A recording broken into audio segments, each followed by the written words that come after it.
नमस्कार दोस्तों, मैं Dharmendra Verma online study with DK में आपका बहुत बहुत स्वागत करता हूं। जैसा कि इसमें क्या खास है, तो बाल विकास में आज हम व्यक्तित्व पर्सनालिटी शब्द को आपको पहले समझाएंगे, यानी कि पहले टॉपिक आपका क्लियर करेंगे। उसके बाद इसमें टॉप 100 प्रश्न आपको बताएंगे। हर एक छोटी से छोटी, बड़ी से बड़ी चीजों के बारे में इस वीडियो के माध्यम से आपको बताया जाएगा।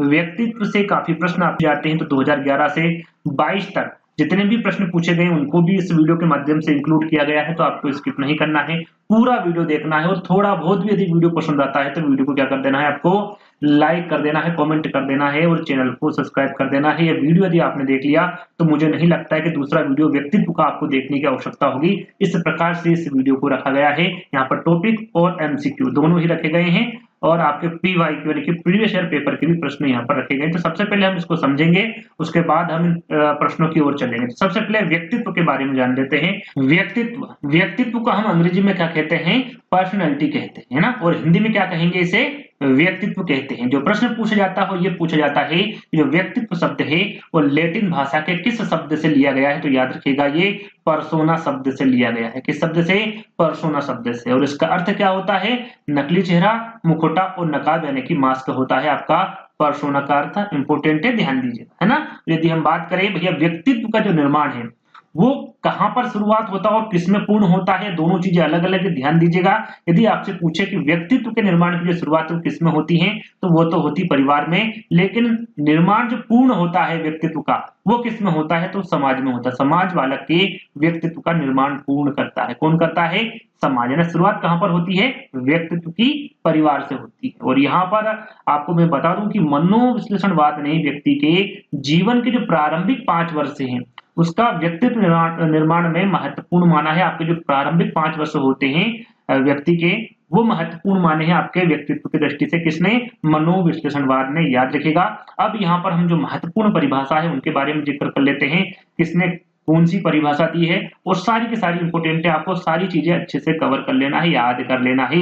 व्यक्तित्व व्यक्ति के गुणों का समन्वित रूप है। ये किसके द्वारा कहा गया, तो भैया ये गिलफोर्ड के द्वारा कहा गया। इनके द्वारा क्या गया, व्यक्तित्व क्या है, तो व्यक्ति के जो गुण होते हैं उनका जो समन्वित रूप है। गुणों के बारे में बात की जा रही, भाई जो गुण होते हैं उसी को क्या कहा गया, गिलफोर्ड ने व्यक्तित्व कहा गया है। वो जिनकी विशेषताओं का संग्रह होता है वो व्यक्ति को व्यक्तित्व माना है किसके द्वारा, वुडवर्थ ने। यानी कि व्यक्ति की संपूर्ण विशेषताओं का जो संग्रह होता है उसे क्या कहा गया है, वुडवर्थ ने व्यक्तित्व कहा गया। यहाँ पर गुण याद रखने हैं और यहाँ पर आपको विशेषता याद रखनी है ना। हम जो कुछ करते हैं वही व्यक्तित्व है। यानी कि हमारे जीवन में जो भी घटनाएं होती हैं, जो भी हम करते हैं, वो सारी चीजें इंक्लूड कर दी गई। किसने, वाटसन ने। वाटसन का कहना है कि हम जो भी कुछ करते हैं वो सभी के सभी क्या है भैया, व्यक्तित्व है।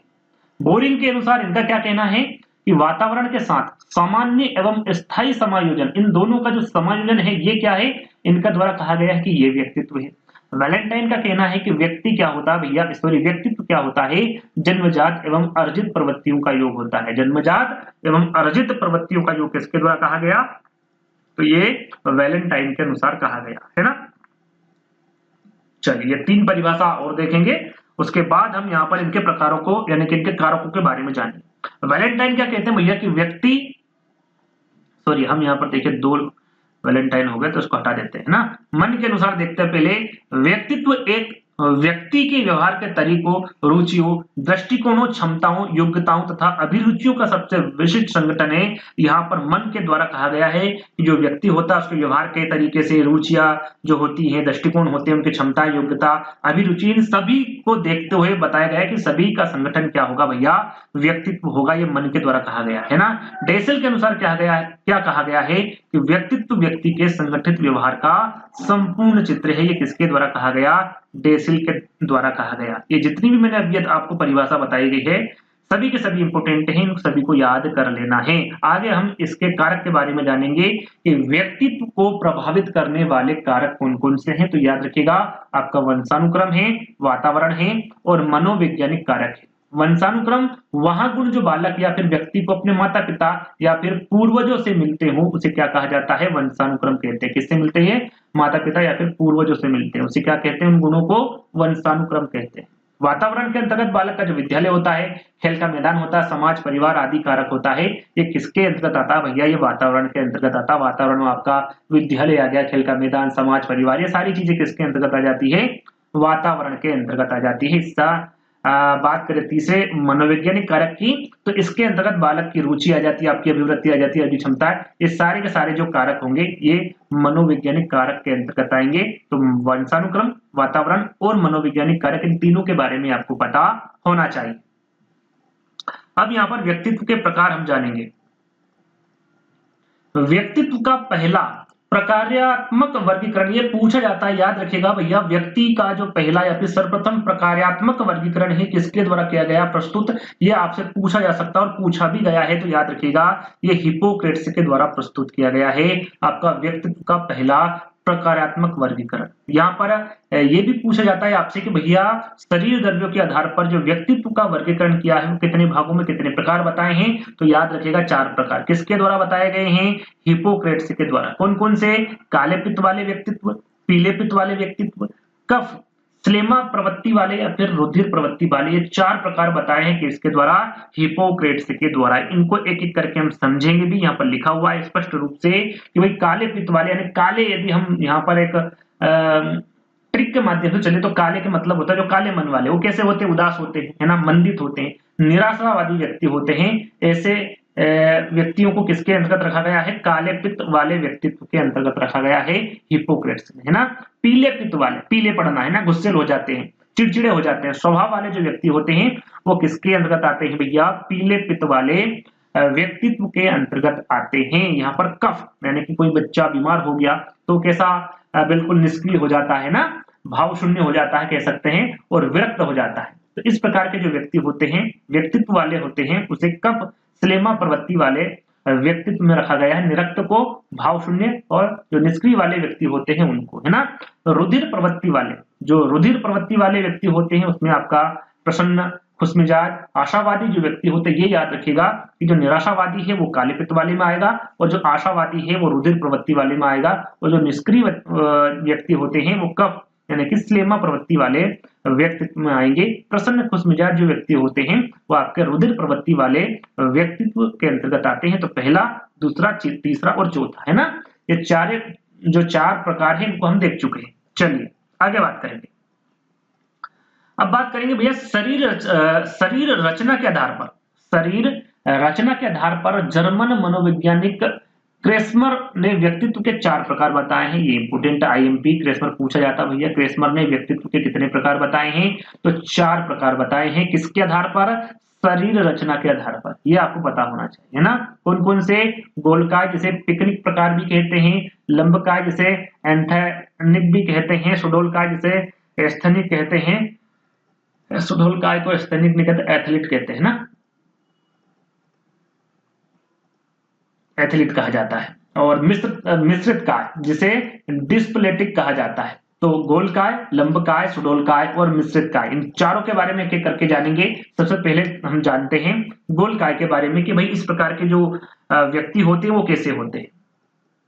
तो सबसे पहले बात करें गोलकाय की, जिसे पिकनिक प्रकार भी कहा जाता है। तो ऐसे व्यक्ति का कद जो होता है वो छोटा होता है, शरीर भारी होता है, मोटा होता है, गोलाकार एवं अधिक चर्बी वाला होता है। इस प्रकार का जो व्यक्ति होता है किसमें रखा गया भैया? क्रेस्मर ने गोलकाय यानी कि पिकनिक प्रकार में रखा है, क्योंकि ये हंसी मजाक करने वाले तथा घूमने फिरने वाले व्यक्ति होते हैं। सीधा सीधा आपसे ये भी पूछा जा सकता है कि हंसी मजाक करने वाले तथा घूमने फिरने वाले जो व्यक्ति होते हैं वो क्रेस्मर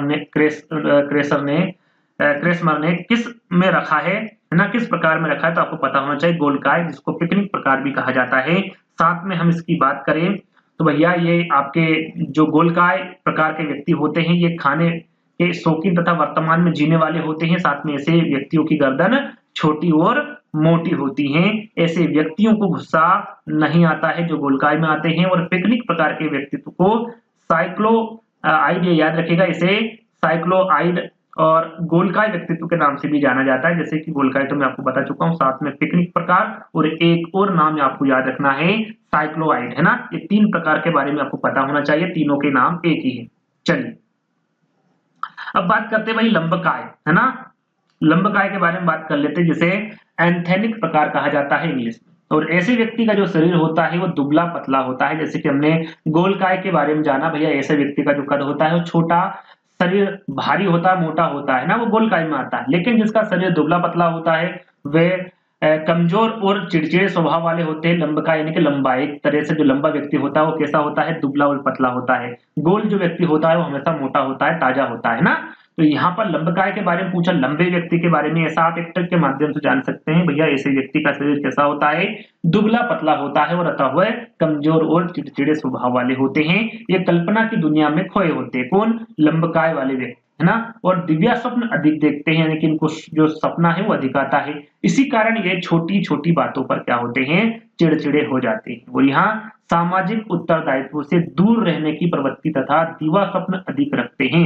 सीधा सीधा ये प्रश्न भी आपसे पूछा जा सकता है कि क्रेस्मर ने कौन सा प्रकार बताया है जिसमें सामाजिक उत्तरदायित्व से दूर रहने की प्रवृत्ति तथा दिवा स्वप्न अधिक रखते हैं। तो याद रखिएगा लंबकाय होंगे, एंथेनिक प्रकार होगा। इस प्रकार की व्यक्तित्व वाले व्यक्तियों में मानसिक रोगी होने की संभावना अधिक होती है। मानसिक रोग कब होता है, जब आदमी चिड़चिड़ाहट उसमें रहेगा, है ना।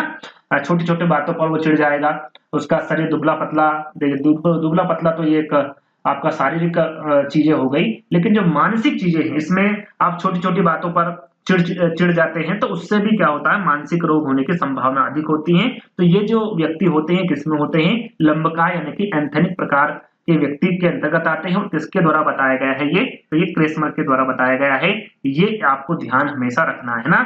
आगे हम बात करें तो एंथेनिक प्रकार के जो व्यक्तित्व है इनको कृशकाय, सीजोआइड और लंबकाय व्यक्तित्व भी कहा जाता है। इन तीनों के बारे में आपको पता होना चाहिए, कृशकाय, सीजोआइड और लंबकाय, है ना। इन तीनों के बारे में आपको पता होना चाहिए। किसको कहा जाता है भैया, एंथेनिक प्रकार, यानी कि इन चारों के बारे में, एंथेनिक प्रकार, कृशकाय, सीजोआइड और आपका लंबकाय, ये एक ही नाम है ना। कोई सा भी नाम आपसे प्रश्न में पूछा जा सकता है। आगे बढ़ेंगे, सुडोलकाय। अब बात करते हैं सुडोलकाय के, जिसको एथलेटिक प्रकार कहा जाता है। ऐसे व्यक्ति का शरीर ना तो अधिक लंबा होता है और ना ही अधिक छोटा होता है। जैसे कि हमने गोलकाय के बारे में जाना, उनका कद छोटा, शरीर भारी, मोटा, गोलाकार होता है ना। और उसमें चर्बी भी होती है गोलकाय में। और लंबकाय में क्या होता है भैया, शरीर दुबला पतला होता है और कमजोर और चिड़चिड़े स्वभाव वाले होते हैं। अब यहाँ पर जो सुडोलकाय है वो ना तो शरीर से अधिक लंबा होता है और ना ही अधिक छोटा होता है। इनका जो शरीर होता है वो कैसा होता है, मजबूत होता है, ताकतवर होता है, बलवान होता है, सुडोलकाय होता है। यानी कि सुडोलकाय से आप याद रख सकते हैं। यहाँ पर जो जिम वगैरह जाते हैं वो कैसे सुडोल हो जाते हैं ना, उनकी बॉडी सुडोल हो जाती है। तो उससे भी आप यहाँ पर याद रख सकते हैं कि जो जिम वगैरह जाते हैं वो कैसे होते हैं, उनका शरीर मजबूत होता है, ताकतवर होता है, बलवान होता है, सुडोलकाय होता है ना। क्योंकि इनका स्वयं के क्रोध पर नियंत्रण होता है। और यहाँ सामाजिक प्रवृत्ति के होते हैं। कैसे होते हैं ये, सामाजिक प्रवृत्ति के कौन होते हैं, तो सुडोलकाय यानी कि एथलेटिक प्रकार के व्यक्ति होते हैं। और ये ना तो ज्यादा चंचल होते हैं और ना ही ज्यादा उदासीन होते हैं। ऐसे व्यक्ति बदलती हुई परिस्थिति के साथ आसानी से स्वयं को बदल लेते हैं, यानी कि जैसी परिस्थिति वैसा बदलाव, है ना। अर्थात ये समायोजित हो जाते हैं। और इसी कारण ये इन्हें सामाजिक प्रतिष्ठा काफी मिलती है। किसको मिलती है सामाजिक प्रतिष्ठा भैया, सुडोलकाय यानी कि एथलेट प्रकार के व्यक्तित्व को मिलती है। एथलेटिक प्रकार के व्यक्तित्व को क्या कहा जाता है, तो पुष्टकाय व्यक्तित्व और सुडोलकाय व्यक्तित्व भी कहा जाता है। तो इन तीनों के नाम आपको पता होने चाहिए। अब बात करते हैं मिश्रित काय। मिश्रित काय डिस्पेलेटिक, देखिए यहाँ पर ये जो शब्द लिखा हुआ मिश्रित काय, इसी में ही इसका आंसर छुपा हुआ। मिश्रित यानी कि जो हमने आपको 3 प्रकार बताए हैं, गोलकाय, लंबकाय, सुडोलकाय, इन तीनों का ही ये मिश्रण है, मिला जुला रूप है। तो उसको क्या कहते हैं, मिश्रित काय कहते हैं। ये तीनों प्रकार के गुण इसमें मिले जुले हुए रहते हैं। किस किस के, आपका गोलकाय, लंबकाय और सुडोलकाय के। तो इसे क्या कहा जाता है, डायप्लोस्टिक प्रकार कहा जाता है। और आसप्लास्टिक और मिश्रित काय व्यक्ति, है ना। ये तीनों नाम आपको पता होना चाहिए। यदि इन तीनों में से किसी प्रकार से भी प्रश्न आ जाए तो आपको गलत ना हो, है ना। तीनों प्रकार के बारे में आपको पता होना चाहिए। और हम बात कर रहे हैं यहाँ पर मिश्रित काय की। और यहाँ पर जो आपके क्रेस्मर ने जो आपके 4 प्रकार बताए हैं वो समाप्त होते हैं। अब यहाँ पर हम सेल्डन का वर्गीकरण जानेंगे। सेल्डन ने शरीर रचना के आधार पर व्यक्तित्व के कितने प्रकार बताए भैया, 3 प्रकार बताए। कितने, 3 प्रकार। अभी हमने क्रेस्मर के प्रकार जाने थे 4 प्रकार, उन्हीं के मिलते जुलते प्रकार इनके द्वारा बताए गए हैं। तो यहाँ पर जो मैंने वहां पर समझा दिया है वो चीजें यहाँ पर इंक्लूड नहीं की है, वो मैं आपको यहाँ पर सीधे सीधे बता दूंगा, है ना। तो यहाँ पर देखिए ये याद रखिएगा कि शरीर रचना के आधार पर व्यक्तित्व के जो प्रकार बताए तीन, वो किसके द्वारा बताए गए? सेल्डन के। गोलाकार जिसको एंडोमॉर्फी कहते हैं, आयताकार जिसे मेसोमॉर्फी कहते हैं, लंबाकार जिसे एंटोमॉर्फी कहते हैं, है ना। पहले एक एक करके जानेंगे। जैसे गोलाकार, हमने आपको वहां पर गोलकाय यानी कि पिकनिक प्रकार के बारे में बताया था, उसी का मिलता जुलता रूप है गोलकार, जिसको एंडोमॉर्फी भी कहते हैं, है ना। इस प्रकार के व्यक्तित्व के स्वभाव को सेल्डन ने विसरोटोनिया कहा गया है। ये आपको याद रखना है, यहाँ पर किसके द्वारा विसरोटोनिया कहा गया है? तो सेल्डन के द्वारा कहा गया है व्यक्तित्व के स्वभाव को, ये आपको पता होना चाहिए। जो गोलकाय के बारे में अभी मैंने आपको बताया कि जो हमने अभी आपको गोलकाय यानी कि पिकनिक प्रकार बताया है, उसी का ये मिलता जुलता रूप है आपका एंडोमॉर्फी, है ना। आयताकार की हम बात करें तो जो हमने दूसरा जो एथलेटिक जो तीसरा प्रकार बताया था, सॉरी सुडोलकाय, उसका मिलता जुलता रूप है आपका आयताकार यानी कि मेसोमॉर्फी। शेल्डन द्वारा वर्गीकृत यह प्रकार क्रेसमर के एथलेटिक प्रकार से मिलता जुलता है, जो कि हम आपको बता चुका हूं। उसमें हमने स्वास्थ्य, जोखिम, बहादुरी कार्य करने वाले जो प्रवृत्ति के लोग हैं उनके बारे में आपको बताया था। और इस प्रकार के जो व्यक्ति का स्वभाव है उसे शेल्डन ने क्या कहा है? सेमोटोटोनिया कहा है। याद रखिएगा, सेमोटोटोनिया किसके द्वारा कहा गया है व्यक्ति के स्वभाव को? तो ये शेल्डन के द्वारा कहा गया। किसको कहा गया है? आयताकार मेसोमॉर्फी को कहा गया है। लंबाकार की हम बात करें तो शेल्डन द्वारा जो वर्गीकृत यहाँ प्रकार क्रेसमर ने एंथेनिक प्रकार, जो एंथेनिक प्रकार यानी कि लंबकाय के बारे में हमने आपको बताया था, उसका ही ये मिलता जुलता रूप है ना। और इसमें आपका कुशाग्र बुद्धि आ जाएगी, कलात्मक लोगों से कम मिलना जुलना, अर्थात जो अंतर्मुखी व्यक्तित्व होते हैं वो किसके अंतर्गत आते हैं? लंबकाय यानी कि एंटोमॉर्फी के अंतर्गत आते हैं। चलिए आगे बात करेंगे। और इस प्रकार के व्यक्ति का जो स्वभाव है शेल्डन ने सेरिब्रोटोनिया कहा है। क्या कहा है? सेरिब्रोटोनिया कहा है। गोलाकार एंडोमॉर्फी को क्या कहा है? तो उसको विसरोटोनिया कहा है। आयताकार मेसोमॉर्फिया को क्या कहा गया है? व्यक्ति के स्वभाव को शेल्डन ने सीमोटोनिया कहा है। और लंबकाय के अंतर्गत स्वभाव को, व्यक्ति के स्वभाव को क्या कहा गया है? सेरिब्रोटोनिया कहा गया है। तो आपको पता होना चाहिए, है ना। चलिए आगे बढ़ेंगे। मनोवैज्ञानिक गुणों के आधार पर जुंग, जिसे युंग भी कहा जाता है ना, जुंग और युंग बात एक ही है। ये व्यक्तित्व को कितने भागों में बांटा है? इन्होंने दो भागों में, है ना। ये भी इंपॉर्टेंट है। मनोवैज्ञानिक गुणों के आधार पर सीधा सीधा पूछा जा सकता है, मनोवैज्ञानिक गुणों के आधार पर व्यक्तित्व को दो भागों में किसने बांटा है? तो वो जुंग द्वारा यानी कि युंग द्वारा बांटा गया है। दो भाग कौन कौन से? एक होता है अंतर्मुखी और दूसरा होता है बहिर्मुखी। जो यहाँ पर लिखा हुआ है इनको एक एक करके समझाएंगे। इनके द्वारा उभयमुखी भी बताया गया है, लेकिन इनके द्वारा नहीं बताया गया है। इनके जो शिष्य थे उनके द्वारा बताया गया है, उसके बारे में भी हम आपसे चर्चा करेंगे। तो अंतर्मुखी की हम बात करें तो उसमें ऐसे व्यक्ति आते हैं जो संकुची होते हैं, लज्जाशील होते हैं, एकांत प्रिय होते हैं। ऐसे व्यक्ति दूसरों से मिलना जुलना पसंद नहीं करते हैं। इनकी दोस्ती सीमित लोगों से होती हैं। ऐसे व्यक्ति किस प्रकार के होते हैं? अंतर्मुखी व्यक्ति होते हैं। संकोची, लज्जाशील, एकांत प्रिय, ये किस प्रकार के व्यक्ति के अंतर्गत आते हैं? ऐसा प्रश्न में पूछा जाता है तो आपको पता होना चाहिए ऐसे व्यक्ति अंतर्मुखी होते हैं, है ना। जो दूसरों से मिलना जुलना कम पसंद करते हैं, दोस्ती उनकी सीमित लोगों से होती है। स्वार्थी होते हैं ये, है ना। अपनी वस्तुओं के प्रति सजग होते हैं, जल्दी घबराने वाले होते हैं, आत्मकेंद्री होते हैं, अध्ययनशील होते हैं, है ना, आत्मचिंतक होते हैं। और तथ्यपूर्ण चिंतन और निराशावादी, ये इंपोर्टेंट है। निराशावादी के अंतर्गत कौन आएगा? आपका अंतर्मुखी आएगा। और आपका आशावादी आपका बहिर्मुखी हो जाएगा, जिसके बारे में हम आगे बात करेंगे। रूढ़िवादी, रूढ़िवादी का मतलब होता है पुराने रीति रिवाजों का पालन करने वाला होता है तथा असामाजिक प्रवृत्ति के होते हैं, यानी कि समाज में इनका ज्यादा उठना बैठना नहीं होता है। इस प्रकार के व्यक्ति कैसे होते हैं? आपका अंतर्मुखी होते हैं। साथ में कुछ एक लाइन और लिखी यहाँ पर, रचनाकार, गणितज्ञ, वैज्ञानिक, दार्शनिक व लेखक बनने के लिए यहाँ उचित व्यक्तित्व है। यानी कि इस प्रकार के जो व्यक्ति होते हैं वो चाहे तो रचनाकार, गणितज्ञ, वैज्ञानिक, दार्शनिक व लेखक बनने के लिए ये उचित होते हैं। कौन से व्यक्तित्व वाले? अंतर्मुखी व्यक्तित्व वाले, है ना, याद रखेगा। बहिर्मुखी व्यक्ति की हम बात करें तो ऐसे व्यक्ति व्यवहार कुशल होते हैं, चिंता मुक्त होते हैं, हंसमुख होते हैं, सामाजिक होते हैं, मानवीय संबंधों से भरा हुआ होता है, आशावादी होता है, साहसिक होता है, भयमुक्त होता है, आक्रामक तथा लोकप्रिय होता है। जो नेगेटिव व्यक्ति होता है वो तो ये सीधे-सीधे समझिए, जो नेगेटिव व्यक्ति होता है वो अंतर्मुखी में चला जाएगा और जो पॉजिटिव व्यक्ति होता है वो बहिर्मुखी में जाएगा। सिर्फ आपको इतना समझ लेना है, तो आप यहाँ पर किसी भी प्रकार से प्रश्न को गलत नहीं करेंगे। और बहिर्मुखी व्यक्तित्व वाले जो व्यक्ति होते हैं मित्र मंडली में रहने वाले होते हैं और अंतर्मुखी वाले नहीं होते हैं, वो एकांत प्रिय होते हैं, दूसरों की मदद करने वाले होते हैं, सामाजिक कार्यों में भाग लेने वाले होते हैं, खुश मिजाज प्रवृत्ति के लोग होते हैं आपके बहिर्मुखी व्यक्तित्व वाले व्यक्ति, है ना।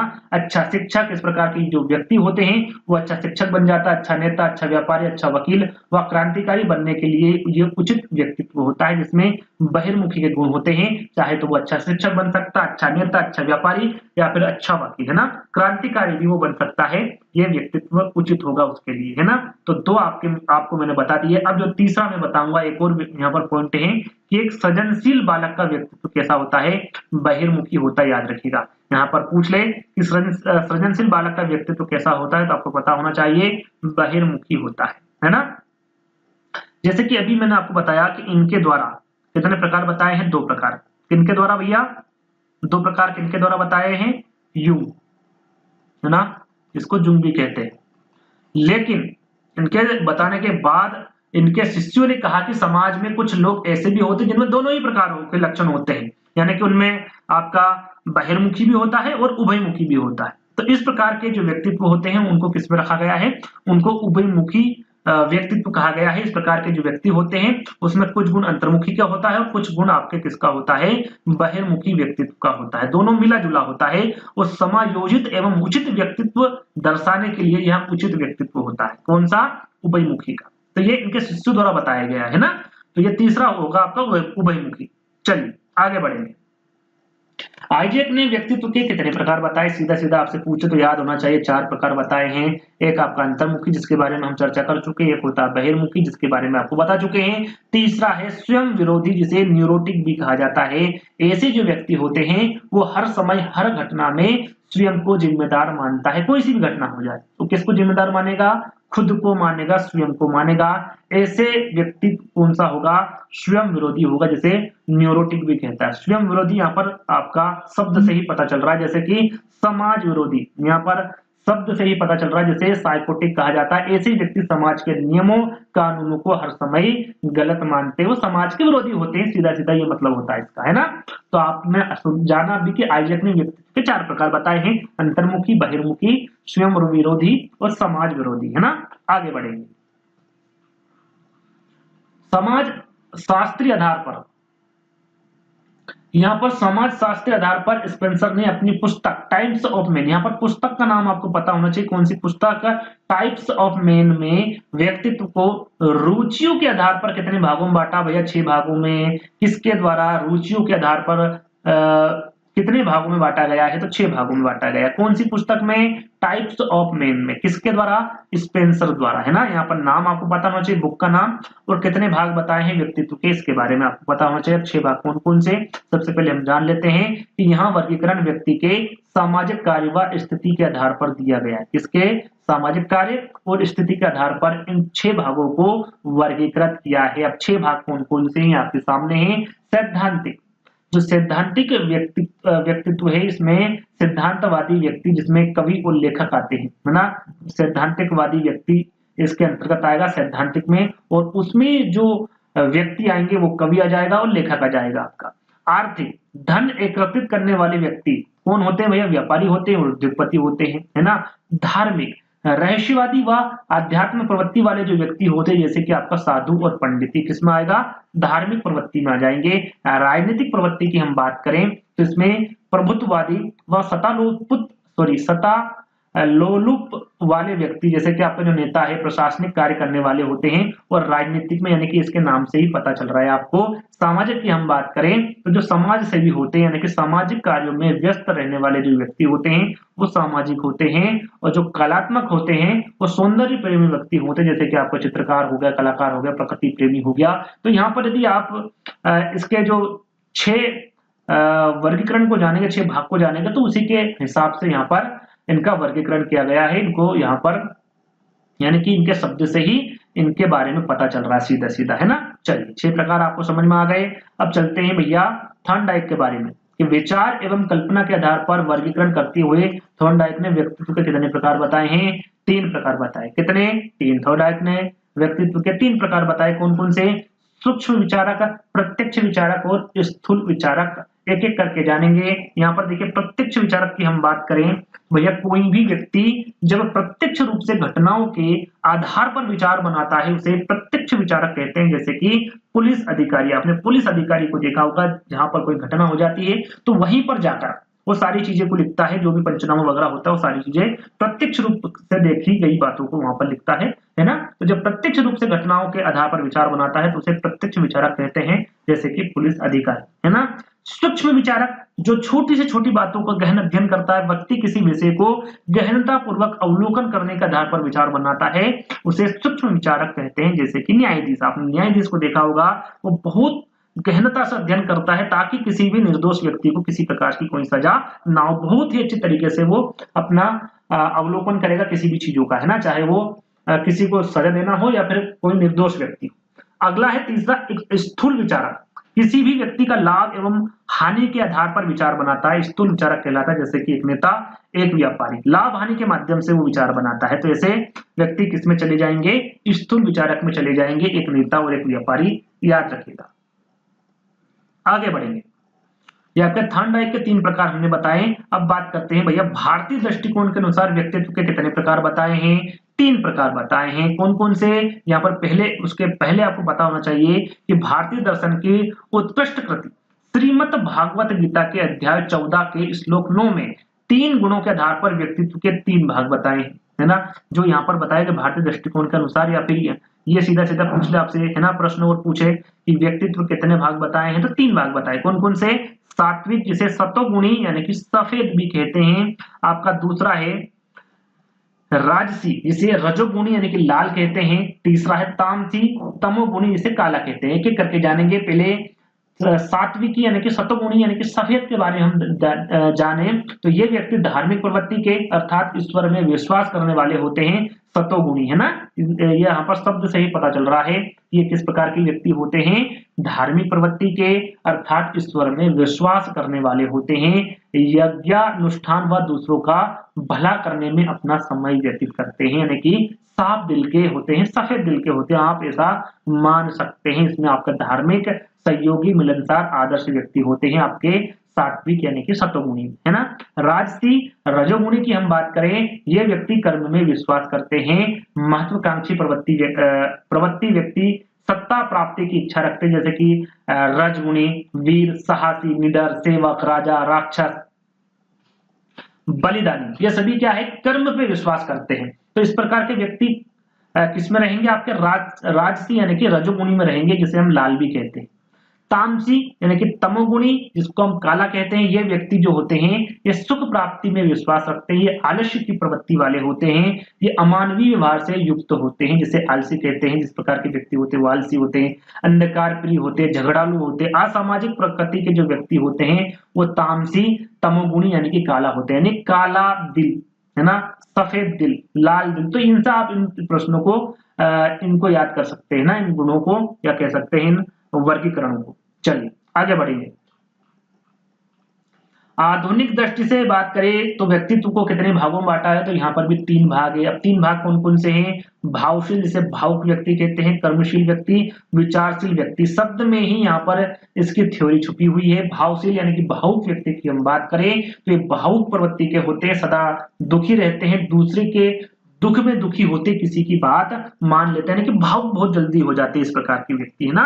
कर्मशील व्यक्ति जो होते हैं वो कर्मठ होते हैं, कर्म पर विश्वास करने वाले होते हैं, और अंतिम रूप में सुखी रहने वाले होते हैं, वो कर्मशील व्यक्ति होते हैं, कर्मठ व्यक्ति होते हैं। विचारशील व्यक्ति की हम बात करें तो वैचारिक व्यक्ति प्रत्येक कार्य सोच समझ कर करता है और सदा खुश रहता है।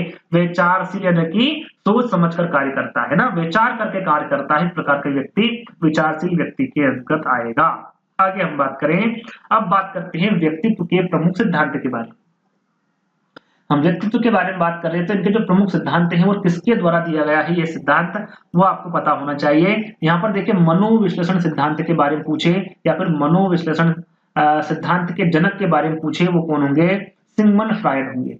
शरीर रचना का सिद्धांत किसके द्वारा दिया गया है? शेल्डन के द्वारा। विशेषक सिद्धांत किसके द्वारा दिया गया? केटल के द्वारा। शील गुण का सिद्धांत किसके द्वारा दिया गया? आलपोर्ट व केटल के द्वारा। मांग सिद्धांत आपका हेनरी मुर्गे के द्वारा। हार्मिक सिद्धांत की हम बात करें तो मैकडूगल के द्वारा। और जीव सिद्धांत की हम बात करें तो गोल्ड स्टीन के द्वारा दिया गया सिद्धांत। स्क्रीनशॉट ले लीजिएगा, जब भी समय मिले पढ़ लीजिएगा।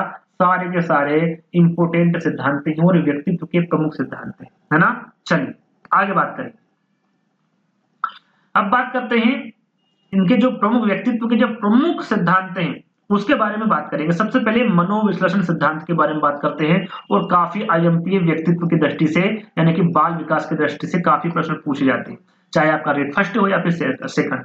मनोविश्लेषण सिद्धांत किसके द्वारा दिया गया? सिगमंड फ्रायड के द्वारा दिया गया। ये जनक भी कहा जाता है मनोविश्लेषण सिद्धांत के या फिर मनोविश्लेषणात्मक सिद्धांत के। निवासी कहाँ के हैं? ऑस्ट्रेलिया के। जो मनोलैंगिक सिद्धांत है उसी को ही मनोविश्लेषण सिद्धांत कहते हैं। इस पर भी आपको ध्यान देना है ना। चलिए आगे बात करें तो इन्होंने मन के स्तर बताए भैया। इन्होंने अपने सिद्धांतों को समझाने के लिए मन के कितने स्तर बताए हैं? ये इंपोर्टेंट है भैया, 3 स्तर बताए। कितने? 3 स्तर। कौन कौन से हैं? उसके पहले आपको पता होना चाहिए फ्रायड ने सबसे अधिक बल किस पर दिया है? इंपोर्टेंट पूछा जा सकता है तो काम प्रवृत्ति पर। याद रखिएगा फ्रायड ने सबसे अधिक बल किस पर दिया है? काम प्रवृत्ति पर दिया है। और मन के कितने स्तर बताए? 3 स्तर। चेतन मन यानी कि कह सकते हैं कि ये अपना दिमाग है ना, एक प्रकार से दिमाग मान सकते हैं। तो मात्र एक छोटा सा हिस्सा ये आपका होता है 1/10। हम मान सकते हैं कि 100वें हिस्से में से मात्र 1/10वां भाग कौन सा होगा? आपका चेतन मन होगा। और बाकी का जो हिस्सा है ये सारा ये अचेतन मन में चला जाएगा 90% यानी कि 9/10वां भाग। और जो अर्धचेतन मन होता है वो क्या होता है? इन दोनों के बीच का एक अवस्था होती है। चेतन मन और अचेतन मन के बीच की अवस्था को क्या कहते हैं? अर्धचेतन मन कहते हैं। इनको एक एक करके हम जानने वाले हैं तो कि ये होता क्या है ना। चलिए चेतन मन। चेतन मन क्या होता है भैया? चेतन मन में व्यक्ति जागृत अवस्था में होता है, जो भी काम करता है वो सक्रिय रूप में करता है, सक्रिय अवस्था में करता है। और मस्तिष्क में चेतन मन का कितना भाग होता है?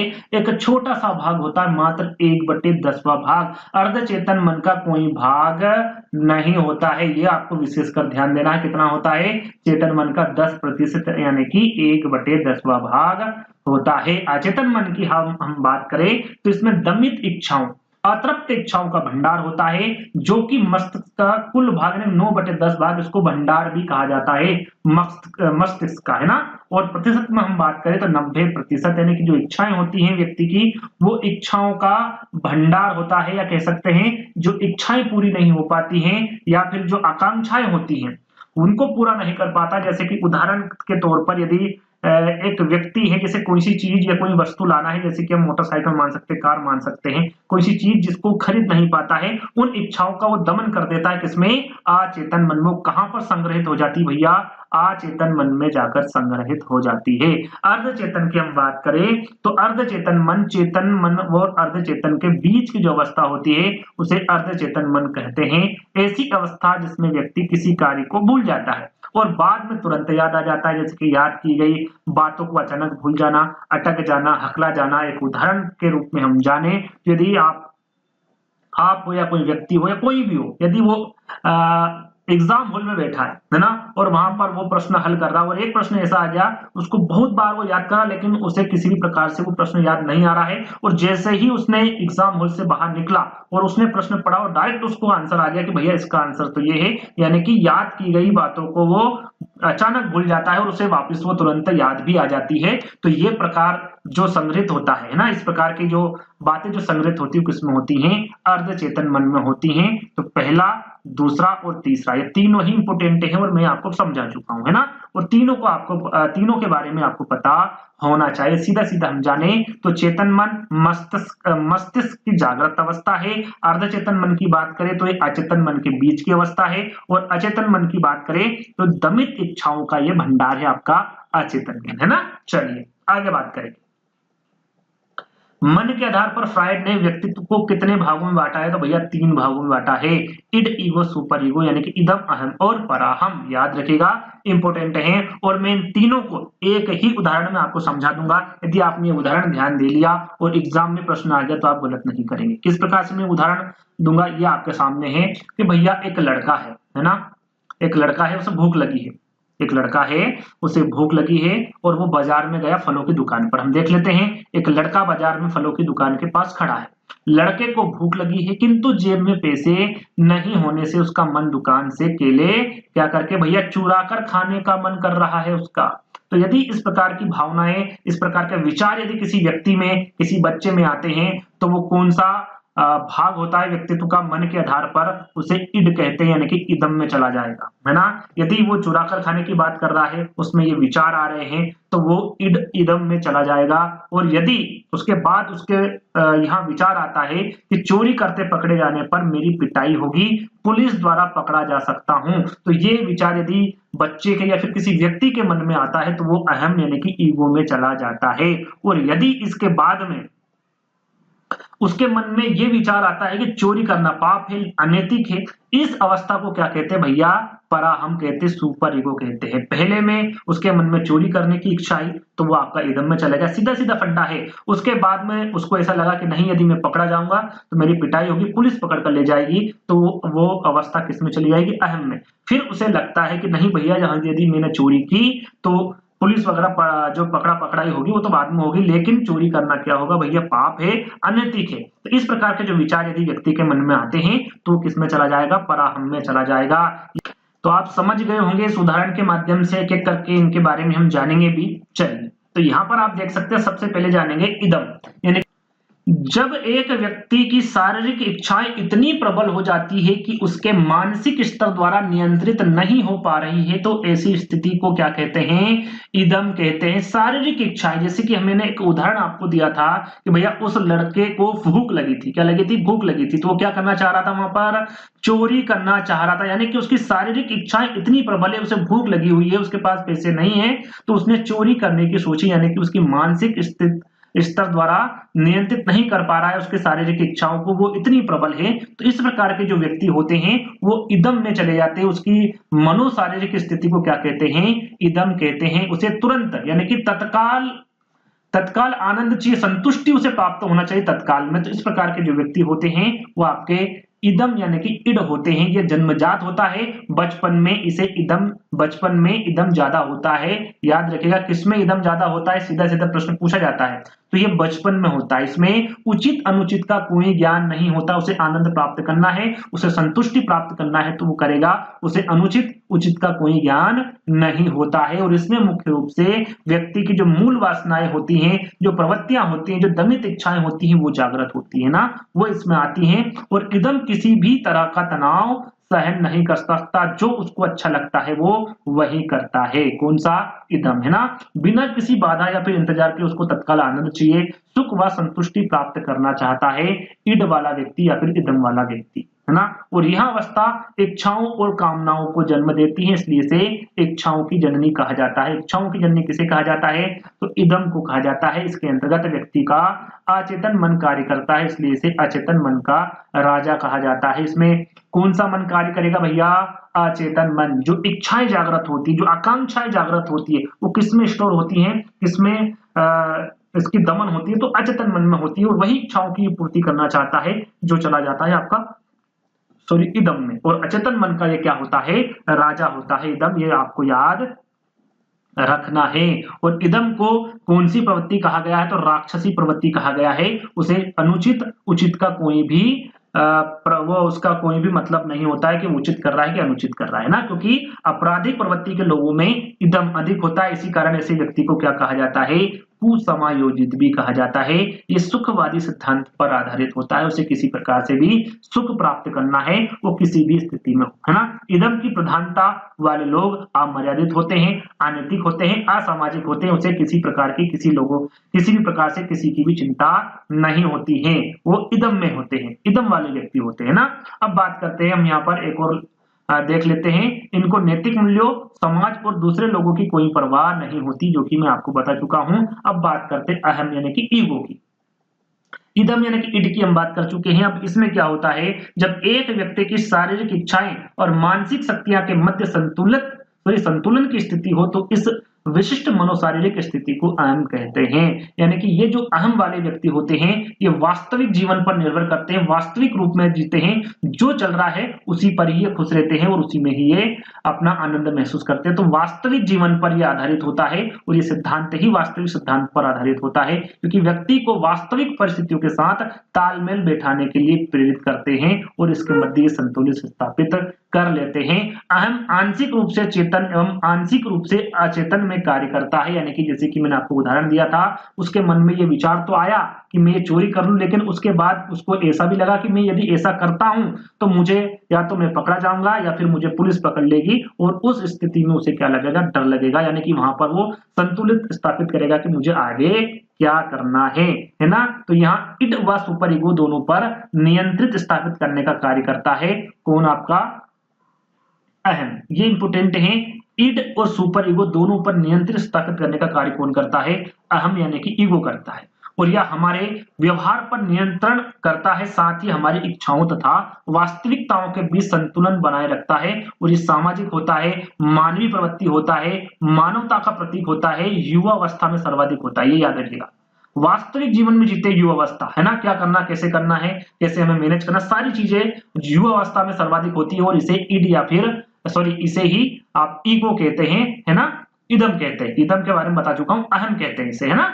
चलिए, और ये सामाजिक होता है, मानवीय प्रवृत्ति का होता है, सब सोचने समझने की इसमें क्षमता होती है, मानवता का प्रतीक होता है, युवा अवस्था में सर्वाधिक होता है। अहम मन का मुख्य शासक होता है, अहम चेतन मन का स्वामी होता है। जैसे कि वो अचेतन मन का था, अचेतन मन का राजा था, और ये चेतन मन का स्वामी होता है आपका अहम, है ना। चलिए, अब बात करते हैं परअहम की, जिसको सुपर ईगो भी कहा जाता है। ये आपका जो वृद्धावस्था होती है उसमें ये पाया जाता है। इसमें क्या होता है, जब एक व्यक्ति की मानसिक शक्ति इतनी प्रबल हो कि उसके शरीर की हर इच्छा को नियंत्रित कर पा रहा है, यानी कि जो वो सोचता है, जहां उसे लगता है कि ये अच्छा है ये बुरा है, उसमें अंतर कर पाता है। जैसे कि हमने अभी देखा कि भैया उदाहरण के तौर पर हमने जाना था, क्या जाना था, तीसरे में हमने क्या बताया था कि उसके मन में क्या विचार आता है कि भैया चोरी करना क्या है, पाप है, अनैतिक है। इस प्रकार के जब विचार आते हैं तो किसमें चले जाते हैं, पराहम में चले जाते हैं, जिसमें सामाजिक मान्यताएं जैसे कि पाप है ना, इस प्रकार के शब्द हमारे मन में आता है। उसके बाद अनैतिक है, संस्कार, आदर्शवादों की ये बात करता है, मानवीय, सामाजिक व राष्ट्रीय हित के व्यक्ति को त्याग व बलिदान के लिए तत्पर करता है। पराहम का विकास सबसे देर में होता है, क्योंकि ये किसमें आता है, वृद्धावस्था में आता है ना। और इसे आदर्शवादी या फिर नैतिकता का सिद्धांत भी कहते हैं। इसी के आधार पर व्यक्ति के अंदर पछतावे की भावना आती है। यदि कोई कार्य ऐसा कर लेता है तो पछतावे की भावना उसमें तुरंत उत्पन्न हो जाती है, उसको भला अच्छा बुरे की पहचान होती है, और वो अच्छी अच्छी बातें करना चाहता है ना। और परम अहम देवत्व का प्रतीक है, जैसे मानवता का प्रतीक है आपका ईगो, वैसा ही अहम देवत्व का प्रतीक है आपका सुपर ईगो, है ना। फ्रायड द्वारा, जैसे कि ये आपका इडिगो, सुपर ईगो तीनों कंप्लीट हो गए। अब कुछ और चीजें इनके द्वारा बताई गई फ्रायड के द्वारा। आपका ओडिपस ग्रंथि और इलेक्ट्रा ग्रंथि के बारे में भी इनके द्वारा बताया गया है। ओडिपस ग्रंथि क्या होती है, लड़कों में ओडिपस नामक ग्रंथि विद्यमान होती है। तो जब लड़कों में ओडिपस नामक ग्रंथि विद्यमान होती है तो क्या होता है, इसके कारण लड़के अपने माता से अधिक प्रेम करते हैं, लड़के माता से अधिक प्रेम करते हैं, और लड़कियां अपने पिता से अधिक प्रेम करती हैं। उसमें कौन सी ग्रंथि होती है, इलेक्ट्रा नामक ग्रंथि होती है। ग्रंथि के बारे में आपको पता होना चाहिए, लड़कियों में होती है, और आपका ओडिपस ग्रंथि लड़कों में होती है। और इसके कारण ये माता से प्यार करता है लड़का, और लड़की पिता से प्यार अधिक करती दोनों से है, लेकिन जो अधिकता पाई जाती है वो आपको मैंने बता दी, लड़के माता से करते हैं और लड़कियां पिता से करती है ना। चलिए, फ्रायड ने मूल प्रवृत्ति भी बताई, जैसे कि मैकडूगल ने बताई, वैसे ही फ्रायड ने मूल प्रवृत्तियां के प्रकार बताए, दो प्रकार बताए। जीवन मूल प्रवृत्ति जिसे इरोस कहा जाता है, मृत्यु मूल प्रवृत्ति जिसे थेनाटोस कहा जाता है। याद रखिएगा, दोनों ही इंपोर्टेंट हैं। और फ्रायड ने मन की तुलना किससे की है भैया, बर्फ से की है, ये भी इंपोर्टेंट है, याद कर लीजिएगा ना। फ्रायड ने मन की तुलना किससे की है, बर्फ से की है।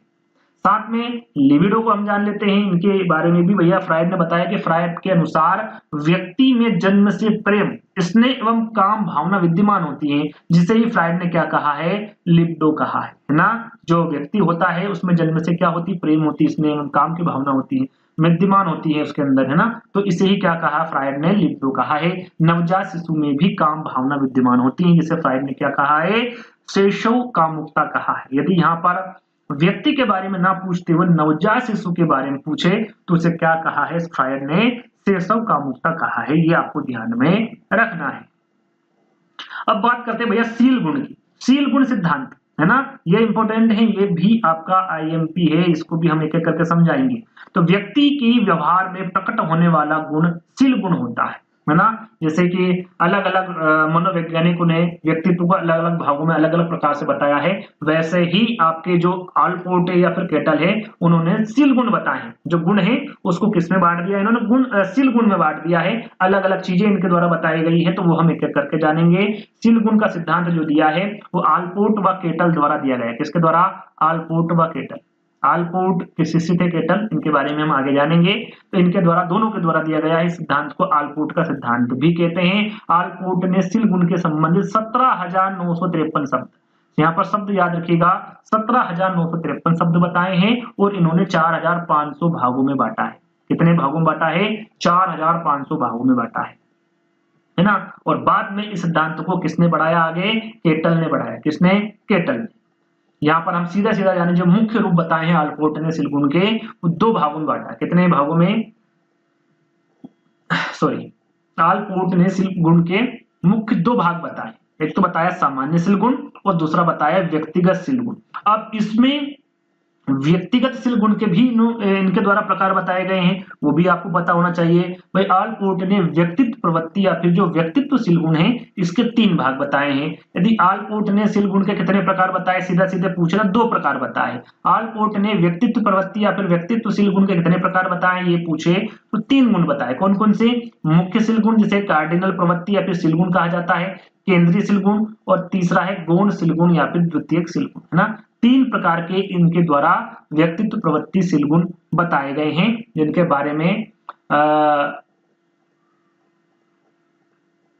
हाँ, इनके बारे में नहीं बताया है ना, इनके डिटेल मैंने नहीं दी है, ये आपको सिर्फ इतना सा याद कर लेना है ना। चलिए केटल के बारे में हम जाने, तो केटल ने 2 प्रकार के सील गुण बताए। कितने, 2 प्रकार के सील गुण बताए केटल ने। कौन सा, सतही सील गुण और मूल सील गुण। जैसे कि आपका आलपोर्ट ने बताया 2 गुण, सामान्य सील गुण और व्यक्तिगत सील गुण, वैसे ही केटल ने भी 2 ही प्रकार बताए हैं, लेकिन इनके द्वारा बताए गए सील गुण अलग है, सतही सील गुण और मूल सील गुण, है ना। दोनों के बारे में आपको पता होना चाहिए। सभी के स्क्रीनशॉट ले लीजिएगा, जब भी आपको समय मिले पढ़ लीजिएगा। जो आईएमपी है वो ये है भैया कि 16 व्यक्तित्व कारक प्रणाली यानी कि 16 पीएफ यानी कि 16 पीएफ का जो निर्माण है किसके द्वारा किया गया, ये काफी बार पूछा गया है। और आंसर आपका क्या होगा भैया, केटल ने। केटल ने 16 व्यक्तित्व कारक प्रश्नावली यानी कि 16 पीएफ का निर्माण किया, जैसे प्रश्नावली में उन्होंने व्यक्तित्व के कितने सील गुण बताए हैं, तो 16 सील गुण बताए। किसमें, प्रश्नावली में। याद रखिएगा किसके द्वारा, केटल द्वारा। कौन सा निर्माण किया है,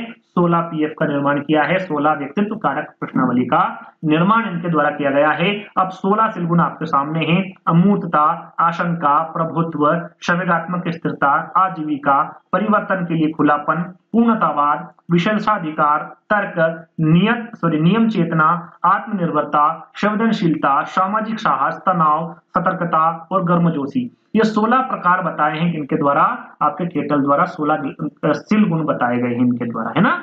चलिए आगे बढ़िए। अब बात करते हैं भैया व्यक्तित्व मापन की विधियां। अब व्यक्तित्व मापन की विधियों में 2 प्रकार की होती है, एक होती है प्रक्षेपी विधियां और एक होती है अप्रक्षेपी विधियां। पहले प्रक्षेपी विधियों के बारे में हम बात करें, और जैसा कि मुझे लगता है आपको इनके बारे में पता होगा, तो यहाँ पर हम जानते हैं भैया, पहला है रोरसा परीक्षण, इसे IBT भी कहा जाता है। किसके द्वारा दिया गया, हरमन रोरसा के द्वारा दिया गया। बाल अंतर्बोध परीक्षण, इसको CAT कहा जाता है, लियोपोल्ड बेलक द्वारा दिया गया। एक एक करके इनको समझाऊंगा भी, है ना। सबसे पहले इनको देख लेते हैं हम कि कौन कौन से प्रक्षेपी विधियां होती हैं। प्रासंगिक अंतर्बोध परीक्षण TAT, जिसे मार्गन एवं मूरे द्वारा दिया गया। वाक्य या फिर कहानी पूर्ति परीक्षण SCT पाइन तथा टेडलर द्वारा दिया गया। शब्द साहचर्य परीक्षण आपका गाल्टन द्वारा दिया गया सन 1879 में। खेल व नाट्य विधि मोरिनो ने, है ना। ये जो आपके 6 प्रकार हैं, इनको एक एक करके हम जानेंगे, तो याद रखिएगा 4 प्रकार इनमें मैं समझाऊंगा आपको, पहला, दूसरा, तीसरा और चौथा, है ना। 5 और 6 का आपको सिर्फ ये याद रखना, शब्द साहचर्य परीक्षण किसके द्वारा दिया गया, कब दिया गया, और खेल व नाट्य विधि किसके द्वारा दिया गया। ये सिर्फ दोनों चीजें आपको याद रखना है, बाकी 4 मैं आपको बता दूंगा। सबसे पहले हम इन विधियों के बारे में बात कर लेते हैं। जैसे प्रक्षेपी विधि मैंने आपको बता दी, अब बात करते हैं अप्रक्षेपी विधियों के बारे में। इसमें आपकी आत्मनिष्ठ, व्यक्तिनिष्ठ विधियां आ जाती है, वस्तुनिष्ठ विधियां, मनोविश्लेषणात्मक विधियां, इनमें भी प्रमुख विधियां हैं। इनमें भी क्या है भैया, प्रमुख विधियां हैं जो एक एक करके हम जानेंगे। सबसे पहले आत्मनिष्ठ, जिसको व्यक्तिनिष्ठ विधियां भी कहते हैं। इसमें कौन कौन सी विधियां आती हैं? आत्मकथा विधि, जीवन व्रत, जिसे व्यक्ति इतिहास विधि। इसकी एक शॉर्ट ट्रिक मैं जल्दी ही लेने वाला हूं, यानी कि 1-2 दिन में इसकी शॉर्ट ट्रिक भी आपके सामने आ जाएगी। इन विधियों के बारे में आसान भाषा में मैं आपको समझाने वाला हूं, है ना। तीसरा है आपका प्रश्नावली विधि और चौथा है साक्षात्कार विधि। ये चारों विधियां किसके अंतर्गत आएगी भैया? आत्मनिष्ठ, व्यक्तिनिष्ठ विधियों के अंतर्गत आएगी। अब बात करते हैं वस्तुनिष्ठ विधियों के बारे में। इसके अंतर्गत आपका निरीक्षण विधि, समाजमिति विधि, निर्धारण मापनी विधि, जिसे मापदंड मूल्यांकन भी कहा जाता है, परिस्थिति परीक्षण, शारीरिक परीक्षण और निष्पादन परीक्षण। ये 6 प्रकार की जो विधियां हैं किसके अंतर्गत आएगी भैया? वस्तुनिष्ठ विधियों के अंतर्गत आएगी। आगे एक एक करके समझाऊंगा। मनोविश्लेषणात्मक विधि के बारे में हम जाने तो मुक्त साहचर्य विधि और स्वप्न विश्लेषण विधि, है ना। ये जो 2 प्रकार की विधियां हैं किसके अंतर्गत आएगी? मनोविश्लेषणात्मक विधियों के अंतर्गत आएगी, मुक्त साहचर्य विधि और स्वप्न विश्लेषण विधि, है ना। चलिए अब इनको एक एक करके हम देखते हैं। सबसे पहले आईबीटी, टीएटी, सीएटी, एससीटी परीक्षण के बारे में हम जानेंगे। सबसे पहले आईबीटी यानी कि इंक बोर्ड टेस्ट, यानी कि रोसा स्याही धब्बा परीक्षण, है ना। इसको स्याही धब्बा परीक्षण भी सीधा सीधा आपसे पूछा जा सकता है। किसके द्वारा दिया गया भैया?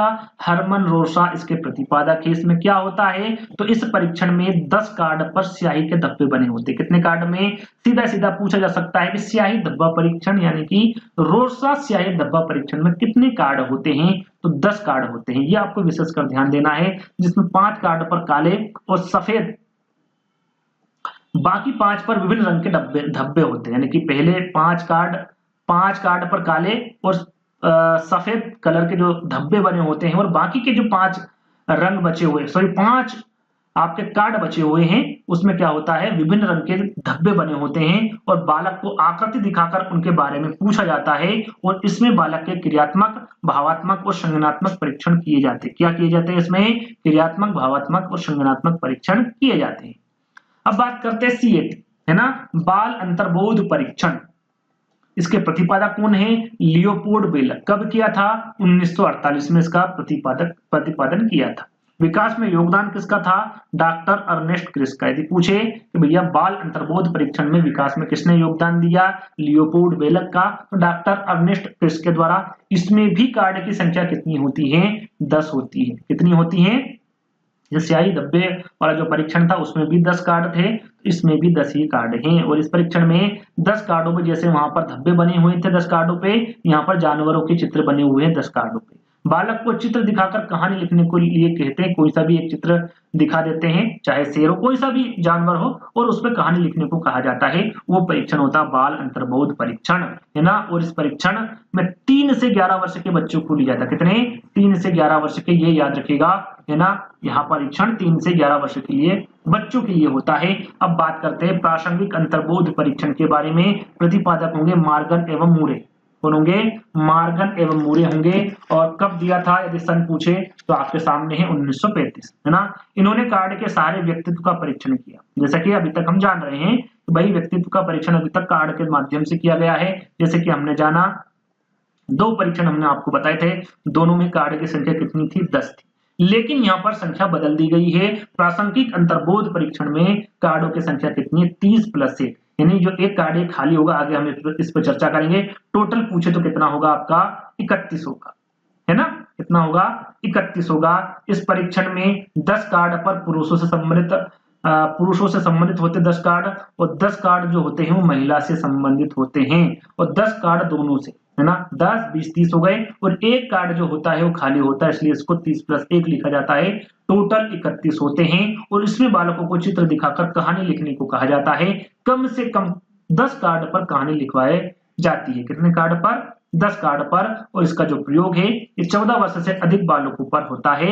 और टीएटी का भारतीयकरण किसके द्वारा किया गया था? ये भी पूछा जाता है, तो याद रखिएगा उमा चौधरी के द्वारा किया जाता है ना, किया गया था, सॉरी। अब बात करते हैं वाक्य या फिर कहानी परीक्षण।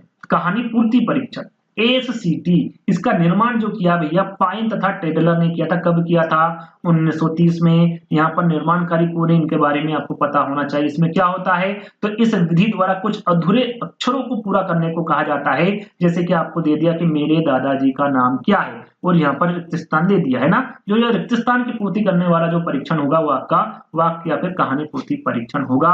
और भारत में याद रखिएगा इस प्रकार का जो परीक्षण का जो निर्माण किया गया था, यह विश्वनाथ मुखर्जी द्वारा किया गया था। भारत में पूछे तो विश्वनाथ मुखर्जी, और यहाँ पर सीधा सीधा पूछे तो पाइन तथा टेडलर आपका करेक्ट आंसर होगा, है ना। अब यहाँ पर आत्मनिष्ठ व्यक्तिनिष्ठ विधियों के बारे में हम बात करें तो 4 विधियां मैंने आपको बताई थी। अंतःदर्शन विधि, प्रश्नावली विधि, व्यक्ति इतिहास विधि और साक्षात्कार विधि। एक एक करके इनके बारे में देखेंगे भैया। अंतःदर्शन विधि, जिसे आत्मकथा लेखन विधि भी कहते हैं, आत्मनिरीक्षण विधि भी कहते हैं, याद रखिएगा इसे अंतःदर्शन विधि भी कहते हैं। अंतर्दर्शन विधि, आत्मकथा लेखन विधि और आत्मनिरीक्षण विधि, तीनों में से एक आ जाए तो आपको कंफ्यूज नहीं होना है। यहाँ एक व्यक्ति के द्वारा उनकी स्वयं की क्रियाओं का अध्ययन करना ही अंतर्दर्शन कहलाता है। अंतःदर्शन यानी कि स्वयं की क्रियाओं का अध्ययन किसमें किया जाता है? अंतर्दर्शन विधि में या फिर आत्मकथा, है ना। यह आपको ध्यान रखना है। अंतर्दर्शन विधि को प्राचीनतम विधि भी कहा जाता है। और इसके जन्मदाता के बारे में पूछे तो याद रखिएगा इंपोर्टेंट है, विलियम उंट इसके जन्मदाता है। अंतःदर्शन विधि, आत्मकथा लेखन विधि, है ना। चलिए प्रश्नावली की हम बात करें तो प्रश्नावली विधि को परिसूची विधि भी कहा जाता है। क्या कहा जाता है? परिसूची विधि भी कहा जाता है। और ये प्रश्नों के समूह को प्रश्नावली कहते हैं। प्रश्नों का जो समूह होता है, सरल सी बात है, उसे क्या कहा जाता है? प्रश्नावली कहा जाता है। और इस विधि को कागज पेंसिल विधि भी कहते हैं। कौन सी विधि है? जैसे कागज पेंसिल विधि कहते हैं तो आपको पता होना चाहिए वो विधि प्रश्नावली विधि है ना, क्योंकि प्रश्नावली विधि साक्षात्कार का औपचारिक एवं लिखित रूप है, इसे लिखित रूप में लिया जाता है, प्रश्नावली विधि होती है ना। और प्रश्नावली के भी प्रकार होते हैं। कितने प्रकार बताएं भैया? 4 प्रकार बताए हैं। बंद प्रश्नावली, जिसे प्रतिबंधित प्रश्नावली कहते हैं, खुली प्रश्नावली, सचित्र प्रश्नावली और मिश्रित प्रश्नावली, ये 4 प्रकार होते हैं प्रश्नावली के। बंद प्रश्नावली में क्या होता है? इस प्रश्नावली में जो उत्तर होता है वो हाँ या फिर ना में देना होता है, बस हाँ और ना बोला जाता है, चाहे तो हाँ करिए या फिर ना करिए। इस प्रकार की जो प्रश्नावली किसके अंतर्गत आएगी भैया? बंद प्रश्नावली के। खुली प्रश्नावली में क्या होता है? इस प्रश्नावली में उत्तर लिखने की छूट होती है, आप किसी भी प्रकार से प्रश्न लिखो, है ना। सचित्र प्रश्नावली में, इस प्रश्नावली में प्रश्न के उत्तर से संबंधित चित्र होते हैं, यानी कि चित्र आपको दे दिए जाते हैं और आपको उत्तर लिखना होता है। मिश्रित प्रश्नावली में, इस प्रश्नावली में उपरोक्त तीनों प्रकार के प्रश्नों का मिश्रण होता है। किसी भी प्रकार से प्रश्न आपसे पूछे जा सकते हैं। ये 4 प्रकार की होती प्रश्नावली, याद रखिएगा, है ना। अब बात करते हैं जीवन व्रत विधि, व्यक्ति इतिहास विधि, जिसको जीवन इतिहास विधि भी कहा जाता है, जिसे जीवन गाथा विधि के नाम से भी जाना जाता है। केस स्टडी मेथड, है ना। इस विधि में व्यक्ति के व्यवहार का अध्ययन करने के लिए जन्म से लेकर वर्तमान समय तक के संपूर्ण व्यवहार का अध्ययन करते हैं। केस जीवन व्रत विधि, यानी कि जो जीवन आपका चल रहा है, जन्म से अभी तक जो चल रहा है वर्तमान में, उसका अध्ययन किया जाता है आपका किसमें? जीवन व्रत विधि में, व्यक्ति इतिहास विधि में। इस विधि के जन्मदाता के बारे में पूछे तो वो टाइडमैन होंगे। कौन होंगे भैया? टाइडमैन होंगे, याद रखिएगा। इसमें चोरी करने वाले, झूठ बोलने वाले, स्कूल से भाग जाने वाले एवं बाल अपराधी बालकों के व्यवहार का अध्ययन करने के लिए यहाँ सर्वश्रेष्ठ विधि, यानी कि इनका यहाँ पर इसमें अध्ययन होता है। कब से कब तक? जब से वो पैदा हुआ है और वर्तमान जो स्थिति में है वो कितने साल भी हो सकता है, 8, 10, 15, 20, 50, है ना। और वहां तक का अध्ययन किया जाता है। और यह विधि निदानात्मक विधियों में सर्वश्रेष्ठ विधि है। उसका निदान किया जाता है, जन्म से लेकर अभी तक इसने क्या किया, किस प्रकार से किया, तो उसको समझते हैं पहले और उसका फिर निदान किया जाता है ना। चलिए साक्षात्कार विधि क्या भैया? इंटरव्यू मेथड के बारे में यहाँ पर बात की जा रही है। इस विधि की शुरुआत अमेरिका से हुई है। साक्षात्कार अर्थ होता है आंतरिक अवलोकन करना, मतलब आपसी वार्तालाप करना, इंटरव्यू देना, आपस में बातें करना, जिसमें कम से कम 2 व्यक्तियों का आमने सामना होना आवश्यक है। यहाँ व्यक्तित्व मापन की क्या है भैया? सर्वाधिक लोकप्रिय विधि क्या कहते हैं? व्यक्तित्व मापन की सर्वाधिक लोकप्रिय विधि कौन सी होगी? आपकी साक्षात्कार विधि, इंटरव्यू विधि होगी, इंटरव्यू मेथड होगी। इस विधि में प्रश्न व समय सीमा निश्चित होती है। इसमें साक्षात्कार विधि, याद रखिएगा, इसमें जो समय सीमा होती है वो निश्चित होती है, प्रश्न की भी, है ना, प्रश्न व समय सीमा दोनों। साक्षात्कार विधि में साक्षात्कार करता हुआ साक्षात्कारदाता के मध्य वार्तालाप होता है। एक तो होता साक्षात्कारकर्ता, एक होता साक्षात्कारदाता। ये प्रश्न पूछता है, इस प्रश्न का आंसर देता है ना। ये सारी चीजें होती है इसमें। साक्षात्कार भी भाई दो प्रकार के होते हैं, एक होता नियंत्रित और एक होता अनियंत्रित। नियंत्रित को औपचारिक साक्षात्कार भी कहते हैं। इसमें आपका जो साक्षात्कार में प्रश्न पूर्व निर्धारित होता है, यानी कि पहले से ही प्रश्नों के बारे में पता होता है। लेकिन जो अनियंत्रित यानी कि अनौपचारिक साक्षात्कार होता है, इसमें साक्षात्कार में प्रश्न पूर्व निर्धारित नहीं होते हैं। क्या नहीं होते हैं? प्रश्न किसी प्रकार से निर्धारित नहीं होते हैं पहले से।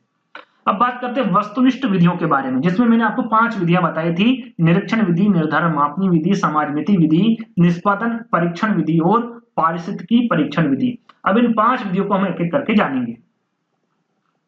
सबसे पहले निरीक्षण विधि के बारे में जान लेते हैं, जिसे बहिर्दर्शन विधि भी कहा जाता है ना। और इस विधि में ऑब्जर्वेशन मेथड इसको कहा जाता है। ऑब्जर्वेशन है ना, ऑब्जर्व में रखा जाता है। इस विधि में व्यक्ति के व्यवहार का भिन्न भिन्न परिस्थिति में अध्ययन करके निष्कर्ष निकाला जाता है, उसको देखा जाता, परखा जाता है, ऑब्जर्वेशन में उसको रखा जाता है। उसके बाद उसकी स्थिति के माध्यम से ही, परिस्थिति के माध्यम से ही उसका अध्ययन करके उसका निष्कर्ष इसमें निकाला जाता है। इसे बहिर्दर्शन विधि भी कहा जाता है और इस विधि को अवलोकन या फिर निरीक्षण के नाम से भी जाना जाता है। इस विधि के जनक के बारे में पूछे, इंपोर्टेंट विधि है वाटसन होंगे। इस विधि के जनक कौन होंगे? जेबी वाटसन होंगे। इस विधि के द्वारा पागल व्यक्ति जो होते हैं, जानवर एवं छोटे बच्चों के व्यवहार का अध्ययन किया जाता है, उनको ऑब्जर्वेशन में रखा जाता है और उनकी स्थिति देखकर उनका अध्ययन करके, उनके जो भी वो करते अध्ययन करके उनका जो निष्कर्ष निकाला जाता है उनका, है ना।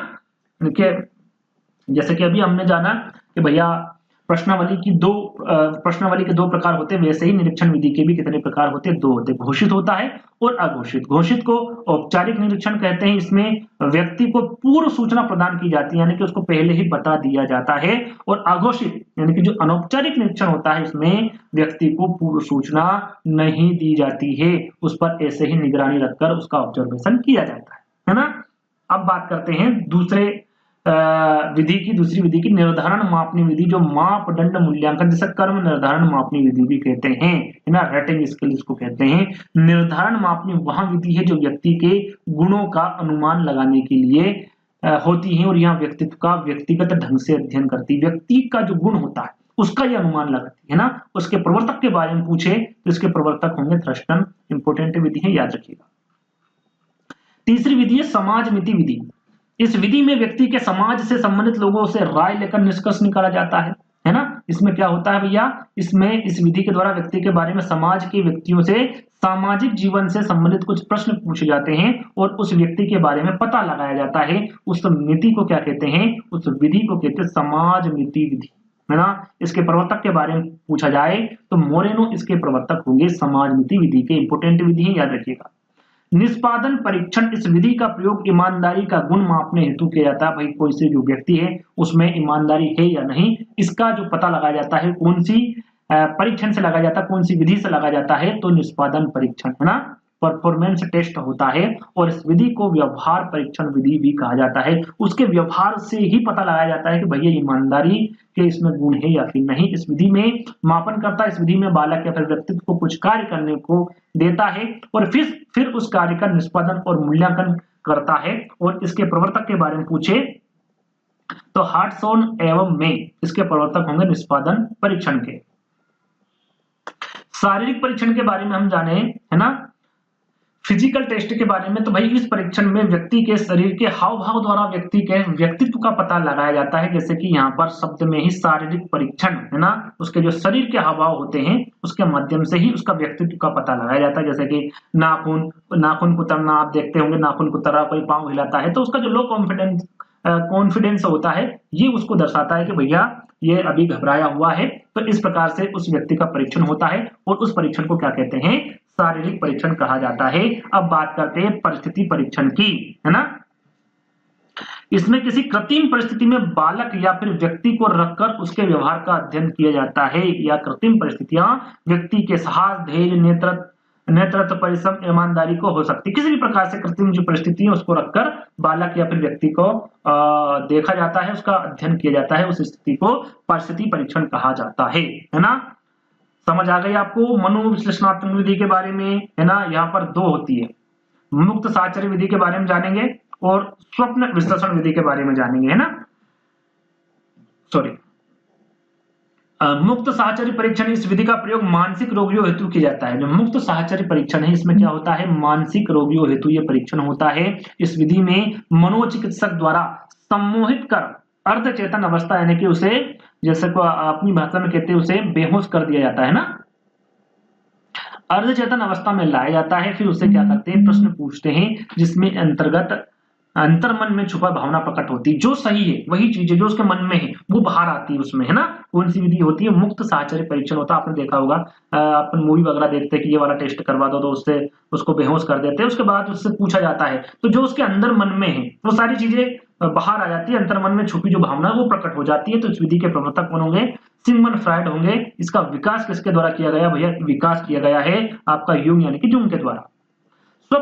स्वप्न विश्लेषण विधि के बारे में हम देखें तो इस विधि में व्यक्ति को अपने स्वप्नों का वर्णन करने हेतु कहा जाता है। स्वप्न विश्लेषण के आधार पर अतृप्त इच्छाओं अथवा इच्छा पूर्ति में बाधक तत्वों का पता लगाकर उसका निराकरण किया जाता है। स्वप्न विश्लेषण विधि, जो इच्छाएं पूरी नहीं होती हैं जैसा कि मैंने हमने बताया था वो अचेतन मन में चली जाती है। और जब कोई चीज को हम दिन भर सोचते हैं जो चीज हमसे होती नहीं है ना, या फिर जिस चीज की हमें लालसा है, या फिर हम कह सकते हैं कि हमें जो चीज अच्छी लगती है तो स्वप्न में वो बार बार आती है। तो उसके माध्यम से उसको किसके माध्यम से लाया जाता है, तो स्वप्न विश्लेषण विधि के माध्यम से उन चीजों को बाहर लाया जाता है, उसका निराकरण किया जाता है ना। तो ये सारी चीजें हो गई, यानी कि यहाँ तक हम आ चुके हैं। आप यदि आ चुके हैं तो आपको वीडियो जरूर पसंद आ रहा होगा। तो वीडियो को अभी तक आपने लाइक नहीं किया तो लाइक जरूर कर दीजिएगा यदि इसी प्रकार के और भी वीडियो आगे चाहिए तो, है ना। ये सारी चीजें यानी कि मैं टॉपिक को समझा चुका हूं। अब चलेंगे हम एमसीक्यू और पीवाईक्यू, सारी चीजें इसमें मिक्स हैं। तो चलते हैं भैया, और यहाँ पर सीधे सीधे मैं प्रश्न बताऊंगा, आंसर बताऊंगा, क्योंकि मैं सारी चीजें आपको कवर करवा चुका हूं, है ना। व्यक्तित्व शब्द की उत्पत्ति लैटिन भाषा के किस शब्द से हुई। यहाँ पर देखिए आप आपका आकलन भी कर सकते हैं 100 में से कितने नंबर आ रहे हैं, क्योंकि मैं प्रश्न पढ़ूंगा 4 विकल्प पढ़ूंगा, उतने के बीच में ही आपको आंसर देना, ऐसा नहीं ज्यादा सब समय नहीं दूंगा आपको क्योंकि वीडियो लंबा हो रहा है। व्यक्तित्व शब्द की उत्पत्ति लैटिन भाषा के किस शब्द से हुई, पर्सन, पर्सनल, परसोना या फिर पर्सनैलिटी। मैंने आपको बताया था लैटिन भाषा के किस शब्द से हुई भैया, परसोना से हुई, है ना। तो क्या होगा आपका तीसरा वाला विकल्प सही होगा। मैं सब समझा चुका हूं, यहाँ पर सिर्फ और सिर्फ आपको आंसर मिलेगा। निम्न में से कौन सी तकनीक अचेतन मन में छिपी भावनाओं को जानने में उपयोगी होती है। अचेतन मन में छिपी भावनाओं को जानने, स्थितिपरक परीक्षण, 16 पीएफ परीक्षण, वाक्य पूर्ति परीक्षण या फिर साक्षात्कार, क्या होगा इसका सही आंसर होगा आपका वाक्य पूर्ति परीक्षण। क्या होगा, अचेतन मन में छिपी भावनाओं को जानने की उपयोगी कौन सी तकनीक होगी भैया, वाक्य पूर्ति परीक्षण होगा। तीसरा वाला विकल्प आपका करेक्ट होगा। सर्वप्रथम व्यक्तित्व का प्रकारात्मक वर्गीकरण किसके द्वारा प्रस्तुत किया गया, इसके बारे में मैं आपको बता चुका हूं। प्रकारात्मक वर्गीकरण हिप्पोक्रेट्स, स्प्रंगर, सिगमंड फ्रायड या फिर कार्ल यूंग। शुरू में बताया था मैंने, क्या नाम बताया था, हिप्पोक्रेट्स, है ना। इनके द्वारा सर्वप्रथम व्यक्तित्व का प्रकारात्मक वर्गीकरण किया गया, है ना, प्रस्तुत किया गया। पहला वाला विकल्प आपका करेक्ट होगा। व्यक्तित्व को प्रभावित करने वाले कारक कौन से बताए थे मैंने, वंशानुक्रम, वातावरण, मनोवैज्ञानिक कारक या फिर उपरोक्त सभी।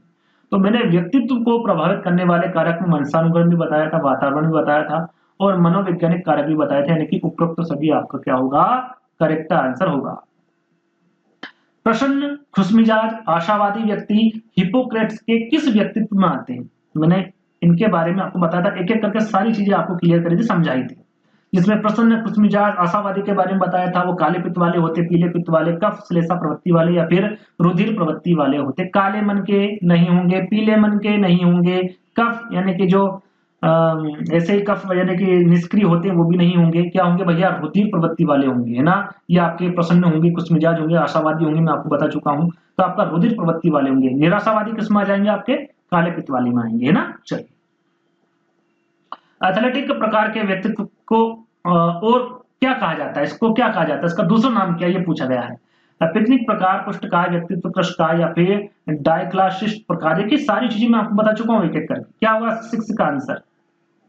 एथलेटिक प्रकार के व्यक्तित्व को क्या कहा जाता है भैया, पुष्टकाय व्यक्ति कहा जाता है, सुडोलकाय कहा जाता है ना। सुडोलकाय भी बताया था मैंने, पुष्टकाय व्यक्ति भी बताया था, है ना। तो ये इसका आंसर क्या होगा आपका, बी वाला होगा। रूढ़िवादी तथा असामाजिक प्रवृत्ति के होते हैं भैया, वो अंतर्मुखी वाले होते हैं, बहिर्मुखी या बहिर्मुखी या फिर इनमें से कोई नहीं। रूढ़िवादी तथा असामाजिक प्रवृत्ति के बारे में मैंने आपको बताया था, कौन से होंगे, अंतःमुखी होंगे, है ना। जो सामाजिक होते हैं वो बहिर्मुखी होते हैं, जो असामाजिक प्रवृत्ति वाले होते हैं वो अंतर्मुखी होते हैं ना। चलिए, विचार एवं कल्पना के आधार पर वर्गीकरण करते हुए खंडायक ने व्यक्तित्व के कितने प्रकार बताए? 2, 3, 4, 5। क्या बताया था मैंने? क्या बताया था? 3 प्रकार बताए थे मैंने आपको, है ना। कितने? 3 प्रकार। कौन कौन से? कमेंट्स के माध्यम से जल्दी बताइए फटाफट। कितने प्रकार बताए थे? 3। कौन कौन से? बताए जल्दी से। मनोविश्लेषण सिद्धांत के प्रवर्तक के बारे में मैंने आपसे पूछा था, सिगमंड फ्रायड। बताया था आपको मैंने सेल्डन, हेनरी मुर्ग या फिर मैकडूगल, सभी को बताया सरल सा प्रश्न ही। मनोविश्लेषण सिद्धांत किसके द्वारा दिया गया भैया? सिगमंड फ्रायड द्वारा दिया गया। यहाँ किसने कहा है कि व्यक्ति की संपूर्ण विशेषताओं का समग्र रूप ही व्यक्तित्व है? बोरिंग, गिलफोर्ड, वुडवर्थ या फिर वाटसन? किसके द्वारा कहा गया? व्यक्ति की संपूर्ण विशेषताओं का समग्र रूप ही व्यक्तित्व है। मैंने बहुत सारी आपको परिभाषाएं बताई थी 8-10, उसमें से एक परिभाषा पूछी गई है। क्या होगा सही आंसर? तो भैया गिलफोर्ड के द्वारा कहा गया है कि विशेषता, संपूर्ण विशेषताओं के बारे में बताया था मैंने आपको, है ना। विशेषताओं का समग्र रूप, है ना, किसके द्वारा व्यक्तित्व बताया गया है? तो गिलफोर्ड के द्वारा बताया गया। चलिए, फ्रायड ने मन के कितने स्तर बताए हैं? 2, 3, 4 या फिर 6? फ्रायड ने मन के कितने स्तर बताए हैं? मैंने क्या बताया था आपको? 3, चेतन, अचेतन और अर्धचेतन। मस्तिष्क में कुल भाग का 1/10 भाग 10% किस मन का होता है? चेतन मन, अर्धचेतन मन, अचेतन मन या फिर इनमें से कोई नहीं? क्या बताया था भैया मैंने? अचेतन मन का 1/10वां भाग, चेतन मन का 1/10, अचेतन मन का कितना बताया था मैंने? 9/10वां भाग, यानी कि ये आपका 90% हो गया और ये आपका 10% हो गया। वो चेतन मन क्या होगा? इसका करेक्ट आंसर होगा, है ना। चलिए, याद की गई बातों को अचानक भूल जाना, अटक जाना, हकला जाना, फ्रायड ने किसके अंतर्गत रखा भैया इसको? चेतन मन, अर्धचेतन मन, अचेतन मन या फिर इनमें से कोई नहीं? मैंने आपको बताया था, एक उदाहरण भी दिया था कि यदि कोई बच्चा परीक्षा दे रहा है, वहां पर कोई प्रश्न आ रहा है और वो उस प्रश्न को बार बार पढ़ रहा है लेकिन उसका आंसर उसको नहीं आ रहा, लेकिन जैसे ही वो एग्जाम हॉल से बाहर निकलता, प्रश्न पढ़ता है, तुरंत उसको याद आ जाता है। तो इस प्रकार का जो मन है वो कौन सा होगा? क्या बताया था मैंने? वो होगा आपका अर्धचेतन मन। इसमें आ जाएगा वो आपका अर्धचेतन मन में आ जाएगा, है ना। चलिए, एक लड़का बाजार में फलों की दुकान, देखिए यहाँ पर मैं तीनों आपके लिए जो उदाहरण बताए थे वो तीनों उदाहरण एक एक करके पूछूंगा, आंसर आपको देना फटाफट। एक लड़का बाजार में फलों की दुकान के पास खड़ा था। लड़के को भूख लगी थी किंतु जेब में उसके पैसे नहीं होने से उसका मन दुकान से केले चुरा कर खाने का खो रहा था, यानी कि ये विचार उसके मन में आ रहा था। तो फ्रायड ने इस अवस्था को क्या कहा है? किस में रखा है इसको? इड कहा है, ईगो कहा है, सुपर ईगो, यानी कि इनमें से कोई नहीं। क्या बताया था मैंने? जब इस प्रकार के विचार आते हैं तो कौन सा मन होता है या फिर वो किस अवस्था में होता है? ईदम में होता है, जो कि बच्चा, छोटा बच्चा होता है, बचपन अवस्था उसको कह सकते हैं आप, है ना। उसमें चीजें वो करता है। अगला प्रश्न है, एक बच्चा चोरी, जैसे कि अभी तक चोरी करने की भावनाएं उसके मन में विचार आ रहे थे, लेकिन अब जो विचार आ रहा है वो क्या आ रहा है कि यदि मैं चोरी करूंगा तो पकड़ा जाऊंगा, मेरी पिटाई होगी, पुलिस द्वारा पकड़ा जा सकता हूं। फ्रायड ने इस अवस्था को क्या कहा गया है, किसमें रखा गया है? इदम में, अहम में, पराअहम में या फिर इनमें से कोई नहीं? ये यहाँ पर पराअहम है ना। किसमें रखा है? तो देखिए, इदम में वो वाला बच्चा आता है जिसके मन में चोरी करने की इच्छा जागृत हो रही है, यहाँ पर उसको डर लग रहा है, तो वो किसमें आएगा? आपका अहम में, ईगो में आ जाएगा, क्योंकि यहाँ पर वो समझदार है, यहाँ पर आगे क्या होने वाला है उस स्थिति को वो भांप रहा है, यानी कि ये वास्तविक जीवन में जीने वाले व्यक्ति होते हैं जो कि अहम वाले होते हैं ना। एक बच्चा चोरी करते समय उसके मन में यह विचार आता है कि एक बच्चा चोरी करते समय उसके मन में, अरे 2 बार आ गया है ना। चलिए, कहने का मतलब यह है कि एक बच्चा चोरी करते समय उसके मन में यह विचार आता है कि चोरी करना पाप है, अनैतिक है। ये मैंने आपको उदाहरण दिया था। ये किस अवस्था में होगा? इदम में आपको बता चुका हूं, अहम में बता चुका हूं। अब क्या बचा आपका? पराअहम। पराअहम लिखा हुआ है ना, ये सुपर ईगो की बात की जा रही है ना। इसमें जो धार्मिक प्रवृत्ति वाले व्यक्ति आते हैं, इसमें उनके मन, यानी कि उनको पता होता है क्या अच्छा है क्या बुरा है ना। इस प्रकार के व्यक्ति किसमें आते हैं? आपके सुपर ईगो में आते हैं, जहां व्यक्ति की आवश्यकताएं, इच्छाएं, आकांक्षाएं जिनकी पूर्ति वास्तविक जगत में नहीं हो पाती, कहां पर संग्रहित होती हैं? जैसे कि आपको उदाहरण भी मैंने दिया था, कार या गाड़ी का उदाहरण दिया था कि भैया उसकी इच्छा गाड़ी लेने की है, कार लेने की, कुछ और करने की है, लेकिन वो इच्छाएं, वो आकांक्षाएं उसकी पूरी नहीं हो पाती हैं, तो वो किसमें संग्रहित हो जाती है? चेतन मन में होती है, अर्धचेतन मन में, चेतन मन में, या फिर इनमें से कोई नहीं? तो इस प्रकार की जो आकांक्षाएं, इच्छाएं हैं, आवश्यकताएं हैं, वो अचेतन मन में होगी, याद रखिएगा हमेशा, है ना। है ना, दमन हो जाती है, उसमें संग्रहित हो जाती है अचेतन मन में। चलिए, अहम निर्देशित होता है। यहाँ पर पूछा गया जो अहम है वो किस सिद्धांत, सुख के सिद्धांत द्वारा, वास्तविक सिद्धांत द्वारा, आदर्शवाद सिद्धांत द्वारा या फिर सामान्य सिद्धांत द्वारा। मैंने आपको बताया था कि भैया किस में तत्काल आनंद चाहिए उसको, सुख चाहिए आनंद, कोई भी चीज हो आनंद चाहिए उसको, है ना, वो चाहे सही हो या फिर गलत हो उसको करना है तो करना है। वो कौन सा सिद्धांत के अंतर्गत आएगा? सुख के सिद्धांत में, है ना। अहम सुख के सिद्धांत के अंतर्गत आएगा या फिर सुख के सिद्धांत पर आधारित होता है अहम। वास्तविक आपका ईगो आ जाएगा, आदर्शवादी में आपका सुपर ईगो आ जाएगा। ये तीनों चीजें मैं आपको बता चुका हूं।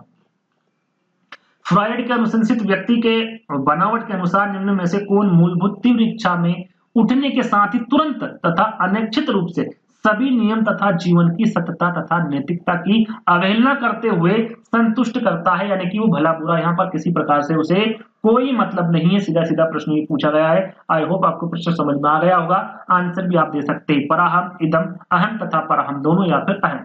इड, ईगो, सुपर ईगो, यानी कि इन चारों में से क्या सही होगा? जल्दी से बताइए। मैंने क्या बताया था आपको? इड के बारे में बताया था, यानी कि इड के बारे में बताया था। इसमें इसके बारे में सारी जानकारी मैं आपको दे चुका हूं। इसको कोई मतलब नहीं है, उचित अनुचित का कोई मतलब नहीं है। इसे सब संतुष्ट होना है, वो किसी प्रकार से हो, है ना। लेकिन सबसे बुरा व्यक्ति होता है ये मान के चलिए आप, है ना। अंतर्मुखी व्यक्तित्व की विशेषता यहाँ पर पूछी गई। अंतर्मुखी बहिर्मुखी दोनों की विशेषता मैं आपको बता चुका हूं कि यहाँ पर आंसर क्या होगा। संदेही, संकालु स्वभाव तथा एकांत प्रिय होता बिल्कुल होता है आपका अंतर्मुखी। दूसरों के साथ हंसी मजाक में भाग लेना पसंद इसे नहीं होता है। कम बोलने वाला, लज्जाशील होता है। ये सारी की सारी विशेषता किसकी भैया? अंतर्मुखी व्यक्तित्व की विशेषता है। तो उपरोक्त सभी यहाँ पर करेक्ट होगा। यदि हम इसका उल्टा कर ले तो वो किसकी विशेषता हो जाएगी? वो बहिर्मुखी की हो जाएगी, है ना। आगे उसका भी प्रश्न आएगा। आगे हम बात करें तो मनोविश्लेषण का मानना है कि एक प्राथमिक साधन है जिसके द्वारा ईगो इड पर आंछत रखता है। ये क्या कहलाता है? सुपर ईगो, द्वंद्व, आमोद सिद्धांत या फिर दबाव। इस प्रकार क्या कहलाता है भैया? जिसके द्वारा ईगो, जो ईगो है वो इड पर हावी हो जाता है, आंछत रखता है, सॉरी क्या रखता है? आंछत रखता है। तो क्या होता है? तो वो दबाव होता है। क्या होता है भैया? वो दबाव हो जाएगा। डी वाला विकल्प आपका करेक्ट होगा। फ्रायड ने सबसे अधिक बल किस मूल प्रवृत्ति पर दिया है? इसके बारे में आपको बता चुका हूं। काम प्रवृत्ति, रचना प्रवृत्ति, संचय या फिर समूह। तो ना तो रचना, ना समूह, ना संचय। क्या बताया था मैंने? फ्रायड ने सबसे अधिक बल किस पे दिया है? काम प्रवृत्ति पर दिया है। अंतर्मुखी बहिर्मुखी व्यक्तित्व का लक्षण निम्न के द्वारा प्रस्तावित है, यानी कि किसने अंतर्मुखी और बहिर्मुखी के प्रकार बताए? सीधा सीधा पूछा गया व्यक्तित्व के, ना। हंस आइजैक ने, गार्डन अल्पोर्ट ने, केटल ने या फिर कार्ल रोजर्स ने। तो यहाँ पर आपने देखा होगा भैया अंतर्मुखी और बहिर्मुखी के बारे में तो युंग ने भी बताया या फिर जुंग ने भी बताया है। अब आंसर क्या होगा? तो यहाँ पर देखिए युंग या फिर जुंग नहीं दे रखा है। साथ में आइजैक के द्वारा भी बताया गया है अंतर्मुखी बहिर्मुखी चार प्रकार मैंने आपको बताए थे। आइजैक ने चार प्रकार बताए जिसमें अंतर्मुखी और बहिर्मुखी भी बताया था। जुंग ने दो प्रकार बताए, लेकिन यहाँ पर जुंग विकल्प में नहीं है। आंसर क्या होगा आपका? यहाँ पर आइजैक बिल्कुल करेक्ट आंसर होगा, है ना। चलिए आगे बढ़ेंगे। आलपोर्ट के अनुसार व्यक्तित्व की संरचना की मूल इकाई क्या है? यहाँ पर देखिए मूल इकाई पूछी गई है। मूल प्रवृत्ति है व्यक्ति के। शील गुण बताए आलपोर्ट ने। शारीरिक संरचना इनमें से कोई नहीं। आलपोर्ट के बारे में आपको बता चुका हूं। क्या होगा भैया? व्यक्ति के शील गुण, है ना। व्यक्ति के शील गुणों के बारे में आपको बता चुका हूं। कितने प्रकार बताए थे इन्होंने? दो प्रकार बताए थे, है ना। आगे हम बढ़ेंगे। अंतर्मुखी व्यक्तित्व एवं बहिर्मुखी व्यक्तित्व का वर्गीकरण किसने किया? फ्रायड, जुंग, मन या फिर आलपोर्ट। देखिए प्रश्न वही आ गया, लेकिन यहाँ पर विकल्पों को बदल दिया गया है। यहाँ पर अब विकल्प आइजैक नहीं है विकल्प में, यहाँ पर क्या है? जुंग है। और जुंग ही क्या होगा आपका? बिल्कुल करेक्ट आंसर होगा। ग्रंथियों के आधार पर व्यक्तित्व के विभिन्न प्रकारों की चर्चा किसने की है? ग्रंथियों के आधार पर बताना, क्रेस, मर्केन, युंग या फिर स्पेंजर। क्या होगा सही आंसर? क्या बताया था मैंने? जल्दी से बताइए करेक्ट आंसर। तो मैंने आपको बताया था क्रेसमर। ग्रंथियों के आधार पर व्यक्तित्व के विभिन्न प्रकारों की चर्चा किसने की है? क्रेसमर ने। कितने प्रकार बताए हैं ये कमेंट्स के माध्यम से बताइएगा, क्योंकि मैं आपको सारी चीजें समझा चुका हूं। अंतर्मुखी व्यक्तित्व वाले व्यक्ति रुचि रखते हैं अन्य व्यक्तियों में, स्वयं अपने में, सामाजिक कार्यों में या फिर शारीरिक कार्यों में। अंतर्मुखी के बारे में पूछा गया है। जो बहिर्मुखी होते हैं वो सभी के बारे में सोचते हैं, लेकिन जो अंतर्मुखी व्यक्ति वाले होते हैं, व्यक्तित्व वाले होते हैं, वो सिर्फ और सिर्फ अपने बारे में सोचते हैं, स्वयं अपने बारे में। बी वाला विकल्प आपका करेक्ट होगा। व्यक्तित्व सीखने योग्य व्यवहारों का आदर्श संग्रह है, यहाँ कथन किसका है भैया? स्किनर, पियाजे, ब्रूनर या फिर जुंग। ये कथन किसके द्वारा कहा गया है? व्यक्तित्व सीखने योग्य व्यवहारों का आदर्श संग्रह है। तो ये जो कथन होगा आपका स्किनर के द्वारा दिया गया कथन है। इसके द्वारा स्किनर। व्यक्ति इतिहास विधि के बारे में मैंने केस हिस्ट्री के बारे में बताया था आपको, किसके द्वारा प्रतिपादित किया गया? पाइन व टेडलर, टाइडमेन, विलियम वुंट या फिर टिचनर। बताइए क्या होगा सही आंसर? व्यक्ति इतिहास विधि के बारे में आपको बताया था, क्या बताया था? टाइडमेन, है ना। बी वाला विकल्प क्या होगा आपका? करेक्ट होगा। चलिए अगला प्रश्न। केटल द्वारा विश्लेषित किए गए व्यक्तित्वशील गुणों की संख्या कितनी बताई थी भैया केटल ने? 13, 15, 16 या फिर 14? मैंने जितने भी शील गुण बताए हैं उनके बारे में बताया। कितनी बताई थी भैया? 16, और 16 शील गुणों के बारे में आपको बता चुका हूं। तो तीसरा वाला विकल्प आपका करेक्ट होगा। अचेतन मन का अध्ययन किया जाता है, किसके द्वारा किया जाता है भैया? कौन सी विधि में किया जाता है? मनोविश्लेषण विधियों द्वारा, अवलोकन द्वारा, साक्षात्कार द्वारा या फिर आत्मकथा द्वारा। तो अचेतन मन की जहां पर बात की जाती है तो याद रखिएगा ये मनोविश्लेषण विधियों द्वारा किया जाता है अचेतन मन का अध्ययन, है ना। तो पहला वाला विकल्प आपका करेक्ट होगा। मुरे ने एक परीक्षण की रचना करके इतिहास रच दिया, वहां किया है भाई। सीधा सीधा पूछा गया कि मुरे ने कौन से परीक्षण की रचना की है? स्याही धब्बा परीक्षण, वाक्य पूर्ति परीक्षण, मूल्यांकन परीक्षण और विषय आत्मबोध परीक्षण। तो याद रखिएगा इसका सही आंसर होगा आपका विषय आत्मबोध परीक्षण की रचना की है मुरे ने, है ना। तो डी वाला विकल्प आपका करेक्ट होगा। स्याही धब्बा परीक्षण में कुल कार्य की संख्या में आपको बता चुका हूं 10, 32, 31 या फिर 20। क्या होगा? क्या बताया था मैंने? स्याही धब्बा परीक्षण में कुल कार्य की संख्या कितनी होगी भैया? 10 होगी, है ना। आगे बढ़ेंगे। वह अभ्यास के आधार पर व्यक्तित्व का वर्णन कहा जाता है गहन दृष्टिकोण, मानवीय दृष्टिकोण, सतही दृष्टिकोण या फिर प्रक्षेणात्मक दृष्टिकोण। क्या होगा? तो वह आभास के आधार पर व्यक्तित्व का जो वर्णन कहा जाता है याद रखिएगा वो सतही दृष्टिकोण कहा जाएगा। क्या कहा जाएगा? सतही दृष्टिकोण। तीसरा वाला विकल्प आपका करेक्ट होगा। व्यक्तित्व के विभिन्न आयामों में से कौन सा नहीं है? शारीरिक एवं मानसिक आयाम, सामाजिक आयाम, संवेगात्मक आयाम या फिर भौतिक आयाम। व्यक्तित्व में जितने भी आयाम बताए हैं उन सभी की बात की जा रही है यहाँ पर। तो देखिए भौतिक जो आयाम है ये नहीं होगा, है ना। तो फोर्थ वाला विकल्प आपका करेक्ट होगा। जिन इच्छाओं की पूर्ति नहीं होती तो उसका भंडार ग्रह निम्न में से कौन सा होगा? देखिए इसके बारे में आपको बता चुका हूं। यहां पर हम देखेंगे तो हमने आपको बताया था अचेतन। क्या बताया था? अचेतन मन। इसमें क्या होता है? इच्छाओं की पूर्ति जो नहीं होती उसका भंडार ग्रह किसमें होता है? अचेतन मन में होता है। लेकिन विकल्प में है नहीं, इदम है, परम अहम है, अहम है या फिर इदम एवं अहम है। अब क्या लगाए? तो मैंने आपको बताया था कि अचेतन मन का राजा कौन होता है भैया? क्या बताया था मैंने आपको? अचेतन मन का राजा कौन होता है? तो वो होता इदम। बताया था मैंने आपको। तो यहाँ पर क्या सही होगा भैया? इदम आपका करेक्ट आंसर होगा। जिन इच्छाओं की पूर्ति नहीं होती है उसका भंडार ग्रह किसमें होता है? इदम में होता है। निम्नलिखित में से वाक्य कहानी पूर्ति परीक्षण का प्रतिपादन किसने किया था? रोर्सक ने, मॉर्गन व मूरे ने।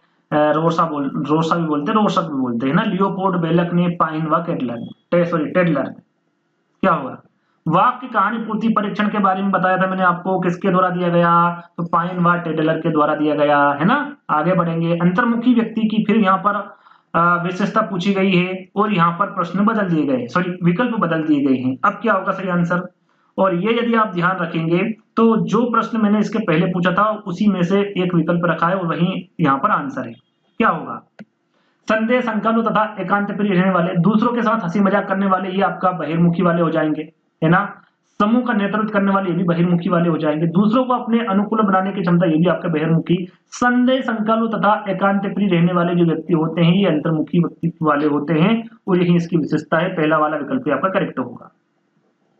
निम्नलिखित में से 16 पीएफ प्रश्नावली के प्रतिपादक कौन होंगे? केटल, ऑलपोर्ट, यूंग या फिर हेज आइजेंक, है ना। और 16 पीएफ के बारे में आपको बता चुका हूं। क्या होगा भैया करेक्ट आंसर? आरबी केटल द्वारा 16 पीएफ प्रश्नावली के प्रतिपादक ये होंगे आरबी केटल। व्यक्तित्व एवं बुद्धि के वंशानुक्रम की नाम मात्र की भूमिका होती है महत्वपूर्ण भूमिका, अपूर्वानुमान होती है या फिर आकर्षक भूमिका होती है। व्यक्तित्व एवं बुद्धि में वंशानुक्रम की क्या भूमिका होती है ये पूछा गया है। तो याद रखिएगा महत्वपूर्ण भूमिका होती है। कैसी? महत्वपूर्ण। निम्नलिखित में से व्यक्तित्व की एक आत्मनिष्ठ विधि के बारे में मैंने आपको बताया था। आत्मनिष्ठ विधि, वस्तुनिष्ठ विधियां, मनोविश्लेषणात्मक विधियां, सारी प्रक्षेपी विधियां, इन सभी के बारे में आपको बता चुका हूं। यहाँ पर आत्मनिष्ठ विधि कौन सी विधि होगी? निरीक्षण विधि, आत्म साक्षात्कार साक्षात्कार विधि, समाजमिति विधि या फिर क्रम निर्धारण मापनी। तो यहाँ पर देखिए मैं आपको क्या बताया था भैया, निरीक्षण विधि, समाजमिति विधि और क्रम निर्धारण विधि, ये किसके अंतर्गत आएगी? वस्तुनिष्ठ विधियों के अंतर्गत आएगी। आपकी साक्षात्कार विधि क्या है? आत्मनिष्ठ विधि है, और यही आपका सही आंसर होगा। आत्मनिष्ठ विधि कह लीजिए, आत्मकथा आत्मनिष्ठ विधि कह लीजिए या फिर व्यक्तिनिष्ठ विधि कह लीजिए। इसके अंतर्गत आत्मकथा विधि, प्रश्नावली विधि, जीवन व्रत जिसे व्यक्ति इतिहास विधि और साक्षात्कार विधि, ये सारी विधियां किसके अंतर्गत आएगी? आपकी आत्मनिष्ठ विधि के अंतर्गत आएगी। आंसर क्या होगा आपका? बी वाला होगा। मात्रात्मक व्यक्तिगत क्षमता रूपी प्रक्रिया को क्या कहा जाता है? विकास, वृद्धि, संतुलन या फिर परिपक्वता, क्या कहा जाता है? मात्रात्मक व्यक्तित्व क्षमता रूपी को क्या कहा जाएगा भैया? वृद्धि कहा जाएगा, है ना। बी वाला विकल्प आपका करेक्ट होगा। अगला प्रश्न, क्रेचमर ने व्यक्तित्व का वर्गीकरण किस आधार पर किया है? मानसिक स्वास्थ्य पर नहीं किया, मानसिक शक्तियों पर, उपयुक्त सभी नहीं, शारीरिक रचना के आधार पर किया। किस पे? शारीरिक रचना के आधार पर किया है। टीएटी परीक्षण का निर्माण किसने किया? बी ने, मॉर्गन व मूरे ने, थॉर्नडाइक ने या फिर स्किनर ने। टीएटी परीक्षण काफी इंपोर्टेंट प्रश्न है। क्या बताया था हमने टीएटी परीक्षण के बारे में? मॉर्गन व मूरे के द्वारा किया गया, है ना। बी वाला विकल्प आपका करेक्ट होगा। बहिर्मुखी विद्यार्थी अंतर्मुखी विद्यार्थी से किस विशेषता के आधार पर अलग होते हैं? बहिर्मुखी विद्यार्थी के बारे में पूछा गया। बहिर्मुखी विद्यार्थी जो है ये अंतर्मुखी विद्यार्थी से किस विशेषता के आधार पर अलग होते हैं? ये आपको बताना है। मजबूत भावनाएं, पसंदगी एवं नापसंदगी, मन ही मन परेशान होने की अपेक्षा अपनी भावनाओं को अभिव्यक्त करता है, अपने बौद्धिक कार्यों में डूबा रहता है या फिर बोलने की अपेक्षा लिखने में बेहतर है। जैसे कि अंतर्मुखी विद्यार्थी अपने परेशानी किसी को नहीं बताता है, वैसे जो बहिर्मुखी व्यक्तित्व होता है वो मन ही मन परेशान होने की अपेक्षा क्या करता है? अपनी भावनाओं को अभिव्यक्त करता है। बी वाला विकल्प क्या होगा आपका? करेक्ट होगा, है ना। चलिए, व्यक्तिक भिन्नता का क्या अर्थ है? यहाँ पर व्यक्तिक भिन्नता का अर्थ पूछा गया है, क्या होगा? दो व्यक्तियों में शारीरिक भिन्नता होना। नहीं भैया, कोई दो व्यक्ति शारीरिक मानसिक योग्यता और संवेगात्मक दशा में समान और एक जैसे नहीं होते। बिल्कुल व्यक्तिक भिन्नता का अर्थ होता है, तो बी वाला विकल्प क्या होगा? करेक्ट होगा। अगला प्रश्न, व्यक्तित्व को उसके सामाजिक व्यवहार के आधार पर अंतर्मुखी वर्गों में विभाजित करने वाले मनोवैज्ञानिक कौन है? केटल, यूंग, आल्पोर्ट या फिर ब्रूनर, क्या होगा सही आंसर? सामाजिक व्यवहार के आधार पर अंतर्मुखी वर्गों में विभाजित करने वाले मनोवैज्ञानिक के बारे में आपको बताना है। यहाँ पर यदि आपको ये सारी चीजें नहीं आती है, आपने ये देख लिया कि भाई अंतर्मुखी वर्ग लिखा हुआ है, तो जुंग होगा। करेक्ट आंसर क्या होगा? जुंग होगा, है ना। चलिए, छात्र के असामान्य व्यवहार के अध्ययन के लिए निम्नलिखित में से किस प्रणाली का उपयोग सही है? अंतर्दर्शन प्रणाली का, व्यक्ति इतिहास प्रणाली का, समाजमिति प्रणाली का या फिर विकासात्मक प्रणाली? असामान्य व्यवहार क्या बताया था मैंने? जन्म से लेकर वर्तमान तक जो अध्ययन किया जाता है वो किसमें किया जाता है? व्यक्ति इतिहास प्रणाली में, उसी में ही छात्र के असामान्य व्यवहारों का अध्ययन किया जाता है ना। तो बी वाला विकल्प आपका क्या होगा? करेक्ट होगा। व्यक्ति उन मनोशारीरिक अवस्थाओं का गतिशील संगठन है जो उसके पर्यावरण के साथ अद्वितीय सामंजस्य निर्धारित करता है। ये क्या कहलाता है? व्यक्तित्व, समायोजन, संवेदना या फिर चरित्र, क्या कहलाता है? हम किसकी बात कर रहे हैं? व्यक्तित्व की बात कर रहे हैं, और क्या कहलाएगा भैया? व्यक्तित्व ही कहलाएगा। थॉर्नडाइक के व्यक्तित्व के वर्गीकरण का आधार क्या है? शारीरिक गठन और शक्ल सूरत है, रचनात्मक और मौलिकता है, समायोजन और बुद्धि या फिर चिंतन और कल्पना है। थॉर्नडाइक ने व्यक्तित्व के कितने प्रकार बताए? मैंने क्या बताया था आपको? 3 प्रकार बताए, है ना। कौन कौन से बताए? कमेंट के माध्यम से बताइए, क्या होगा इसका सही आंसर?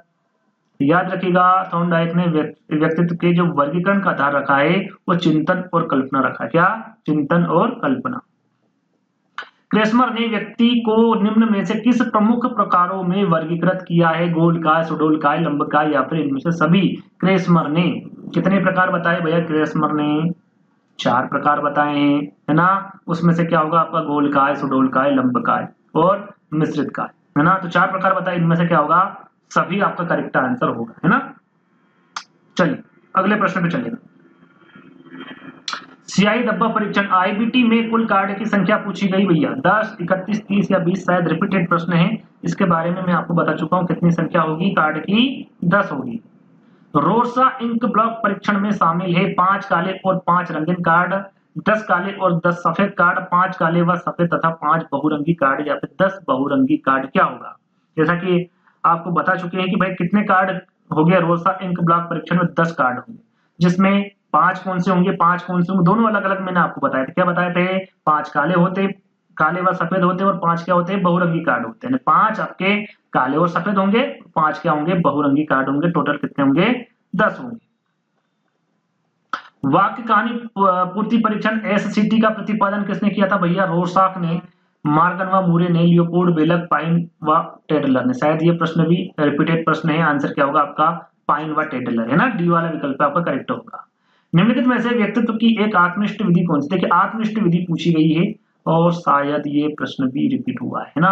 उसमें मैंने आपको क्या बताया था? निरीक्षण विधि, समाजमिति विधि और क्रम निर्धारण विधि, ये तीनों ही किसके अंतर्गत आएंगे? ये तीनों की तीनों आपके वस्तुनिष्ठ विधियों के अंतर्गत आएंगे। आत्मनिष्ठ विधि के बारे में पूछा है तो आपका साक्षात्कार विधि करेक्ट आंसर होगा। आपके साक्षात्कार विधि हो जाएगा, उसमें आत्मकथा विधि हो जाएगा, प्रश्नावली विधि हो जाएगा, जीवन व्रत विधि हो जाएगा ना। सारी की सारी किसकी हैं? आत्मनिष्ठ विधि के अंतर्गत आएगी। निरीक्षण विधि, बही दर्शन के प्रतिपादक कौन होंगे? थर्स्टन, मोरेना, वाटसन या फिर विलियम वुंट कौन होंगे? क्या होगा सही आंसर? निरीक्षण विधि के बारे में पूछा था, बताया था मैंने आपको, जिसे बही दर्शन विधि भी कहते हैं। क्या बताया था आंसर? जेबी वाटसन है ना। तीसरा वाला विकल्प आपका करेक्ट होगा। स्वप्न विश्लेषण विधि, व्यक्ति मापन की एक विधि कौन सी भैया? स्वप्न विश्लेषण विधि, व्यक्ति यानी कि कह सकते हैं कि स्वप्न विश्लेषण विधि किसके अंतर्गत आएगी? किस व्यक्तित्व मापन विधि की एक विधि है? व्यक्तिनिष्ठ की है, अप्रक्षेपी विधि की है, मनोविश्लेषण विधि की या फिर आत्मनिष्ठ विधि की। मैंने अंत में 2 विधियां आपको बताई थी। किसकी बताई थी? वो मनोविश्लेषण विधि के बारे में आपको बात की थी। मुक्त स्वतंत्र शब्द साहचर्य विधि और स्वप्न विश्लेषण विधि ना, 2 तरह की विधि मैंने आपको बताई थी। तो वो मनोविश्लेषण विधि के अंतर्गत आएगी। प्रासंगिक अंतर्बोध परीक्षण में कुल चित्रित कार्ड की संख्या कितनी है? देखिए यहाँ पर प्रासंगिक अंतर्बोध परीक्षण के बारे में पूछा गया 31, 30, 21 या फिर 20। क्या बताया था मैंने? 30 प्लस 1, टोटल कितने होगा? 31। तो कितने होंगे भैया? 31 यहाँ पर करेक्ट आंसर होगा। प्रासंगिक अंतर्बोध परीक्षण किसके द्वारा दिया गया? पूछा गया लियोपोल्ड, बेलक, मार्गन एवं मूरे, हरमन रोसा या फिर होल्ड जैकमैन। क्या होगा? सरल सा प्रश्न है, सभी को पता है इसका आंसर, काफी बार बता चुका हूं। क्या होगा भैया? मार्गन एवं मूरे, इनके द्वारा प्रासंगिक अंतर्बोध परीक्षण दिया गया। प्रासंगिक अंतर्बोध परीक्षण में पुरुषों के कार्ड की संख्या, सिर्फ यहाँ पर पुरुषों के कार्ड की संख्या पूछी गई है। कितनी होगी भैया? 60 का सही आंसर क्या होगा? टोटल कितनी थी प्रासंगिक अंतर्बोध परीक्षण में? 31, 30 प्लस 1। लेकिन यहाँ पर पुरुषों के कार्ड की संख्या पूछी गई है। देखिए 10 पुरुषों के कार्ड में थी, 10 आपके महिलाओं में और 10 आपके महिला और पुरुष दोनों की थी। तो यहाँ पर सिर्फ और सिर्फ पुरुषों की पूछी गई, तो क्या होगा आपका 10। महिला की पूछे तो भी 10 होती, दोनों की पूछे तो भी 10 होती, तीनों मिलाकर कितनी हुई? 30 और एक खाली कार्ड हुआ था, है ना। खाली कार्ड इसमें रहता है। तो 10 यानी कि बी वाला विकल्प आपका करेक्ट होगा। व्यक्तित्व मापन की समाजमिति का विकास किसने किया? समाजमिति का विकास मोरेनो, मार्गन, वुडवर्थ या फिर गाल्टन। समाजमिति के बारे में आपको बताया था मैंने। क्या होगा करेक्ट आंसर? मोरेनो, है ना। पहला वाला विकल्प आपका करेक्ट होगा। आइजैक के व्यक्तित्व सिद्धांत में निम्न में से किस एक को सम्मिलित नहीं किया भैया? आइजैक ने बहिर्मुखी को, अंतर्मुखी को, समाज विरोधी या फिर खुलापन। तो इन्होंने कितने प्रकार बताए? 4, जिसमें आपका बहिर्मुखी हो जाएगा, अंतर्मुखी हो जाएगा, समाज विरोधी हो जाएगा, खुलापन क्या होगा? नहीं होगा। इनके द्वारा ये नहीं बताया गया है। 4th वाला विकल्प क्या होगा? बिल्कुल करेक्ट होगा। स्वतंत्र शब्द साहचर्य विधि के प्रतिपादक के बारे में पूछ लिया गया भैया। रोरसा होगा, गाल्टन होगा, मूरे होगा या फिर सिमन फ्राय। स्वतंत्र शब्द साहचर्य विधि के बारे में पूछा गया है। करेक्ट आंसर आपको बताना है सबसे पहले क्या होगा। क्या बताया था मैंने? स्वतंत्र शब्द साहचर्य विधि का फ्रांसिस गाल्टन। बी वाला विकल्प क्या होगा आपका? बिल्कुल सही होगा। टीएटी का भारतीकरण किसने किया था? सबसे पहले हमने टीएटी परीक्षण के बारे में जाना। अब भारतीकरण किसके द्वारा किया गया? सक्सेना, दुबे, वार्चना बताया था कि मैंने नहीं बताया था। डॉक्टर उदय पारिक बताया था कि नहीं बताया था। क्या बताया था? उमा चौधरी बताया था। तीसरा वाला विकल्प क्या होगा? करेक्ट होगा। एक 4-5 वर्ष के बालक में अपने पिता की अपेक्षा माता के प्रति अत्यधिक प्रेम की भावना विकसित हो जाती है। बालक के व्यवहार में होने वाले इस परिवर्तन को फ्राइड द्वारा क्या नाम दिया गया है? मैंने आपको बताया था, यदि बालक जो प्यार करता है सबसे ज्यादा वो अपनी माता को करता है, जो बालिका प्यार करती है वो सबसे ज्यादा अपने पिता को प्यार करती है। तो उनमें कौन सी ग्रंथियां पाई जाती है? दोनों के बारे में मैंने आपको बताया था। यदि बालक अपने माता से अधिक प्रेम करता है तो उसमें ओडिपस कॉम्प्लेक्स यानी कि ओडिपस ग्रंथि पाई जाती है। और यदि यहाँ पर लड़की के बारे में पूछा जाता है कि लड़की अपने पिता को अत्यधिक प्रेम करती है तो उसमें इलेक्ट्रा कॉम्प्लेक्स यानी कि इलेक्ट्रा ग्रंथि के बारे में आपको आंसर लगाना था। लेकिन यहाँ पर बालक के बारे में पूछा गया तो क्या होगा आपका बी है ना, बी है और ये सी है, तो बी वाला विकल्प आपका करेक्ट होगा। आत्म केंद्रित व्यक्ति होता है अंतर्मुखी, बहिर्मुखी, उभयमुखी या फिर सामाजिक निर्भर, क्या होगा भैया? आत्म केंद्रित, आत्म केंद्रित के बारे में पूछा गया है, सबसे जो पहला वाला विकल्प है वही सही होगा, अंतर्मुखी है ना। अगला प्रश्न, वहां प्रथम मनोवैज्ञानिक जिसने मानव व्यक्तित्व के अवचेतन भाग की व्यवस्थित रूप से छानबीन का प्रयास किया, Bandura, Thorndike, Wertheimer, Sigmund Freud. Correct answer क्या होगा? सरल सा प्रश्न है, सभी को बता भैया, कौन होगा? सिगमंड फ्रायड है ना। चेतन, अवचेतन और अर्धचेतन। चलिए, निम्नलिखित में से कौन सा क्रेस्मर द्वारा प्रदत्त व्यक्तित्व के शरीर रचना सिद्धांत के वर्गीकरण का प्रकार है? गोलाकृति, लंबाकृति, आयताकृति या फिर उपरोक्त सभी, क्या होगा? यहाँ पर पूछा गया भैया क्रेचमर द्वारा प्रदत्त व्यक्तियों के शरीर रचना सिद्धांत के द्वारा वर्गीकरण किया गया था, कितने प्रकार बताए थे? 4 प्रकार, उसमें से गोलाकृति भी बताया था, लंबाकृति भी और आयताकृति है ना। उपरोक्त सभी यहाँ पर क्या होगा आपका? बिल्कुल करेक्ट आंसर होगा। चलिए अगला प्रश्न, बेलॉक ने व्यक्तित्व मापन के प्रसंग बोध परीक्षण हेतु क्या लिए तैयार किए गए बालों को? देखिए थोड़ा सा प्रश्न ऊपर नीचे हो गया। प्रश्न इस प्रकार से पूछा गया है कि आपका जो बाल प्रसंगात्मक बोध है ना, जिसको क्या कहते हैं? बाल संपत्ति परीक्षण भी कहते हैं या फिर बाल अंतर्बोध परीक्षण, टीएटी, सीधा सीधा पूछा गया भाई, टीएटी के बारे में पूछा गया है ना, इसको क्या कहते हैं? बाल अंतर्बोध परीक्षण भी कहते हैं। इसमें जो ये परीक्षण दिया है किसके द्वारा दिया गया भैया? बेलोक के द्वारा दिया गया है। इसमें जो बच्चे हैं वो कितने से कितने वर्ष तक के आयु के बच्चे रखे गए ये पूछा गया है। इसमें 0 से 5, 3 से 10, 2 से 5 या फिर 5 से 10। क्या बताया था मैंने? बाल अंतर्बोध परीक्षण सीएटी के बारे में, सॉरी सीएटी है यार, टीएटी नहीं है। ये परीक्षण कौन सा है? सीएटी परीक्षण है ना, टीएटी नहीं है। तो सीएटी परीक्षण के बारे में मैंने क्या बताया था? 3 से 11 बताया था। कितना बताया था? 3 से 11। तो 3 से 10 यहाँ पर आप लगा सकते हैं, 3 से 10 भी आपका क्या होगा? करेक्ट आंसर होगा ना। टीएटी नहीं है, ये सीएटी परीक्षण है, बाल अंतर्बोध परीक्षण है ना। चलिए आगे बढ़ेंगे। एक अध्यापक ने विद्यार्थियों का टीएटी परीक्षण किया ताकि उनमें निम्न में से निम्न की पहचान की जा सके, उपलब्धि की, अभिक्षमता की, व्यक्तित्व की या फिर अभिवृत्ति की, किसकी? जल्द से बताइए। तो किसकी पहचान की जा सके? व्यक्तित्व की पहचान की जा सके। तीसरा वाला विकल्प आपका करेक्ट होगा। तो रोसा स्याही धब्बा परीक्षण व्यक्तित्व परीक्षण का कौन सा प्रकार है? प्रक्षेपी है, अप्रक्षेपी है, आत्मनिष्ठ है या फिर अर्ध प्रक्षेपी है? इनके बारे में मैं आपको बता चुका हूं कि कौन सा प्रक्षेपी, कौन सा अप्रक्षेपी। तो रोसा स्याही धब्बा परीक्षण किसके अंतर्गत आएगा भैया?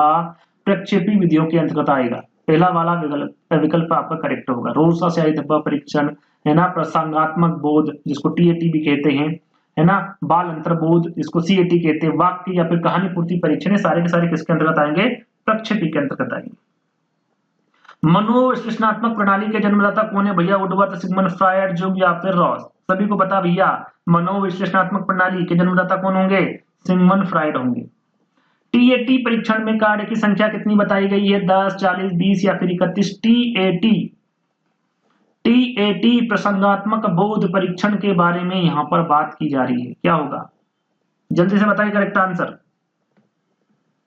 31, 30 प्लस 1 बताया था मैंने आपको है ना, ये शायद रिपीटेड प्रश्न है। निम्न में से कौन सी विधि प्रक्षेपी परीक्षण है?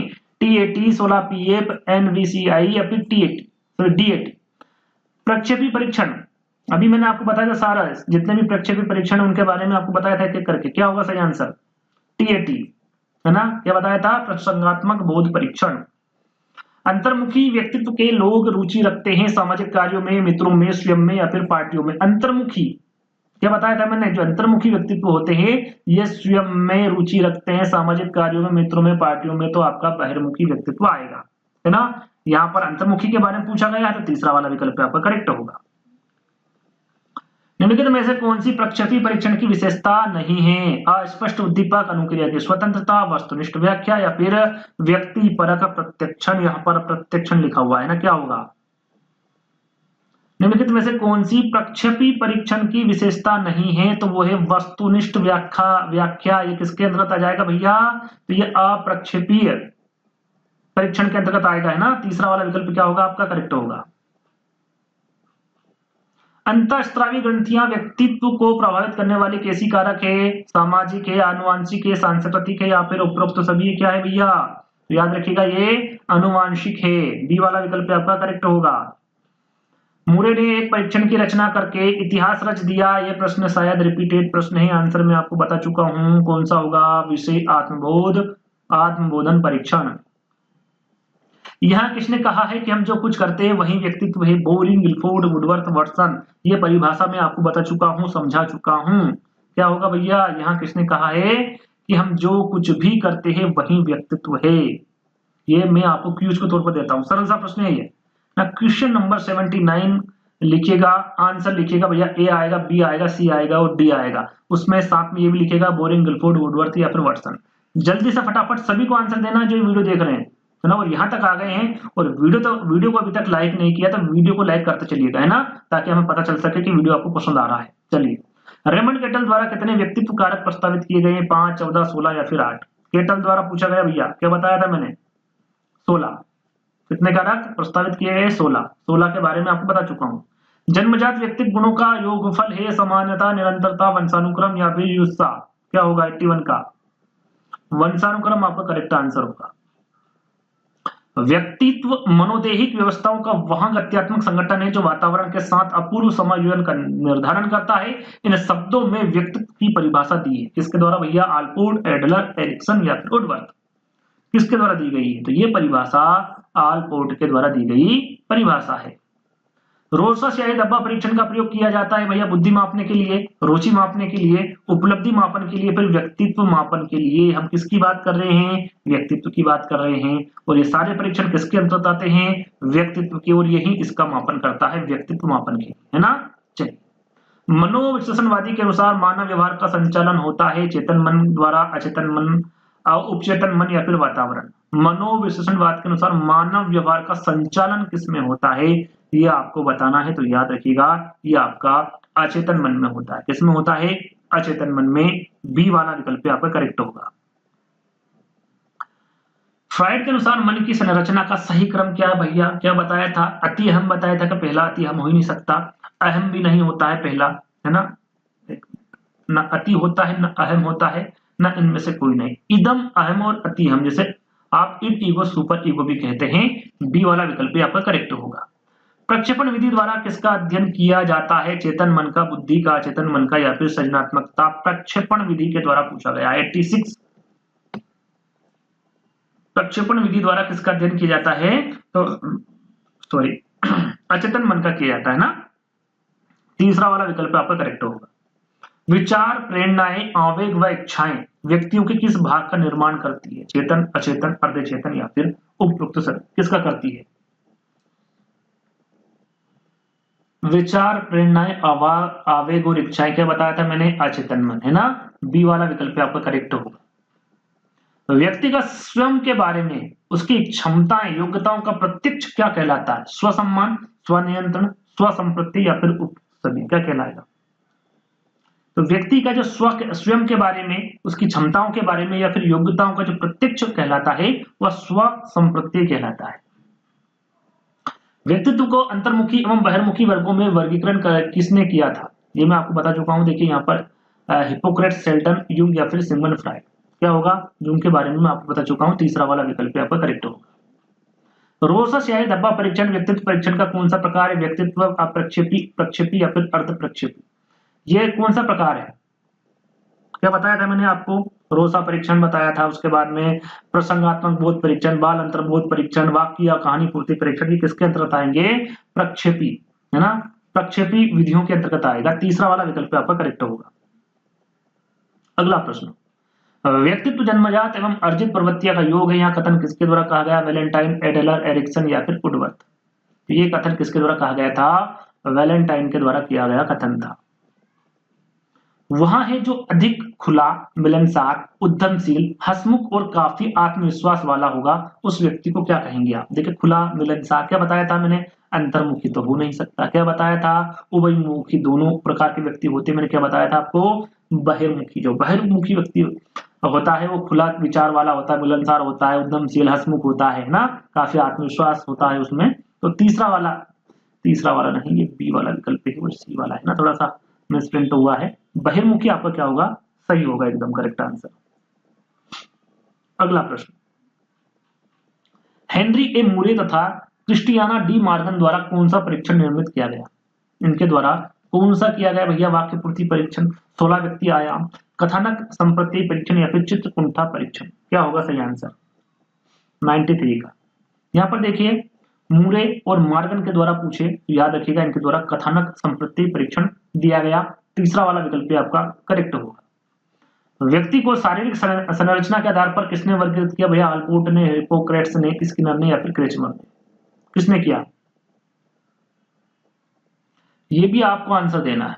2 प्रश्न में दे रहा हूं आपको, एक प्रश्न दिया था, एक प्रश्न ये ले लीजिए भैया, ये भी सरल सा प्रश्न इसलिए दे रहा हूं। व्यक्तित्व को शारीरिक संरचना के आधार पर किसने वर्गीकृत किया? इसका भी आंसर आपको देना कमेंट्स के माध्यम से फटाफट, उसका भी और इसका भी। क्वेश्चन नंबर लिखना है, ए अल्पोर्ट होगा, बी हिप्पोक्रेट्स होगा, सी स्किनर या फिर डी क्रेचमर। कमेंट्स के माध्यम से आंसर देना इसका भी।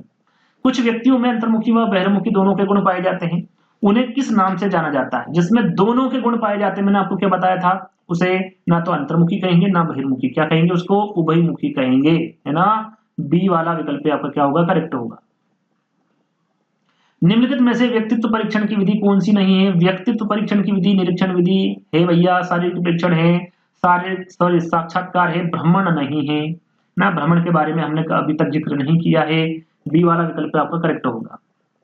अगला प्रश्न, चेतन मन का स्वामी, देखिए अच्छा प्रश्न है ये। चेतन मन का स्वामी, मन का मुख्य शासक, ना सुखवादी बनो ना आदर्शवादी बनो। सुखवादी कौन होगा? इदम होगा। आदर्शवादी कौन होगा? पराहम होगा, है ना। बचा कौन?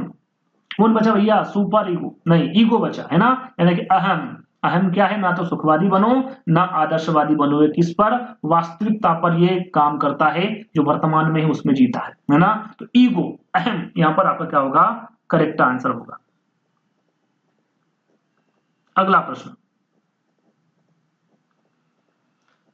भारतीय चिकित्सकों फिजिशियन के अनुसार व्यक्तित्व के 3 अवयव पित्त, है ना, जिसे बाइल कहते हैं, वात, आयु और कफ जिसे म्यूकस कहते हैं, ये व्यक्तित्व का यहाँ वर्गीकरण किसके द्वारा क्या कहलाता है? मतलब आवश्यकता सिद्धांत, मनोविश्लेषण सिद्धांत, शील गुण सिद्धांत या फिर घटना क्रियात्मक सिद्धांत? किसके द्वारा दिया गया? ये भी मैं आपको बता चुका हूं। कितने प्रकार बताया, ये सारी चीजें मैं आपको बता चुका हूं प्रश्नों के माध्यम से, और समझा के भी आपको यानी टॉपिक के माध्यम से बता चुका हूं। अब ये जो वर्गीकरण कहलाता है, क्या कहलाता है भैया? शील गुण सिद्धांत कहलाता है, ये इसके अंतर्गत आता है। तीसरा वाला विकल्प आपका करेक्ट होगा।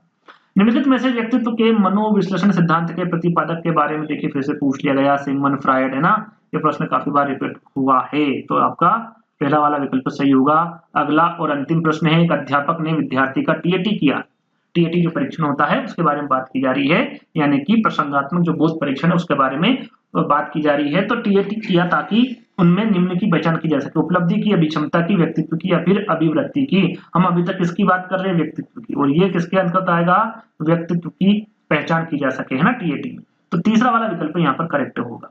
तो वीडियो कैसा लगा आप सबसे पहले ये बताइए भैया, लाइक करना है आपको वीडियो यदि अच्छा लगा हो तो, है ना। नहीं लगा है तो भी आपको कमेंट्स के माध्यम से बता देना है कि सर ये आपकी गलतियां हैं, इसको आप सुधार सकते हैं। मैं जरूर आगे उनको सुधारने की कोशिश करूंगा, लेकिन थोड़ा बहुत भी यदि वीडियो पसंद आता है तो वीडियो को जरूर लाइक कर दीजिएगा। आई होप आपको ये वीडियो पसंद आया होगा, है ना। तो जल्दी ही दोस्तों नई वीडियो के साथ मिलेंगे, जब तक के लिए धन्यवाद।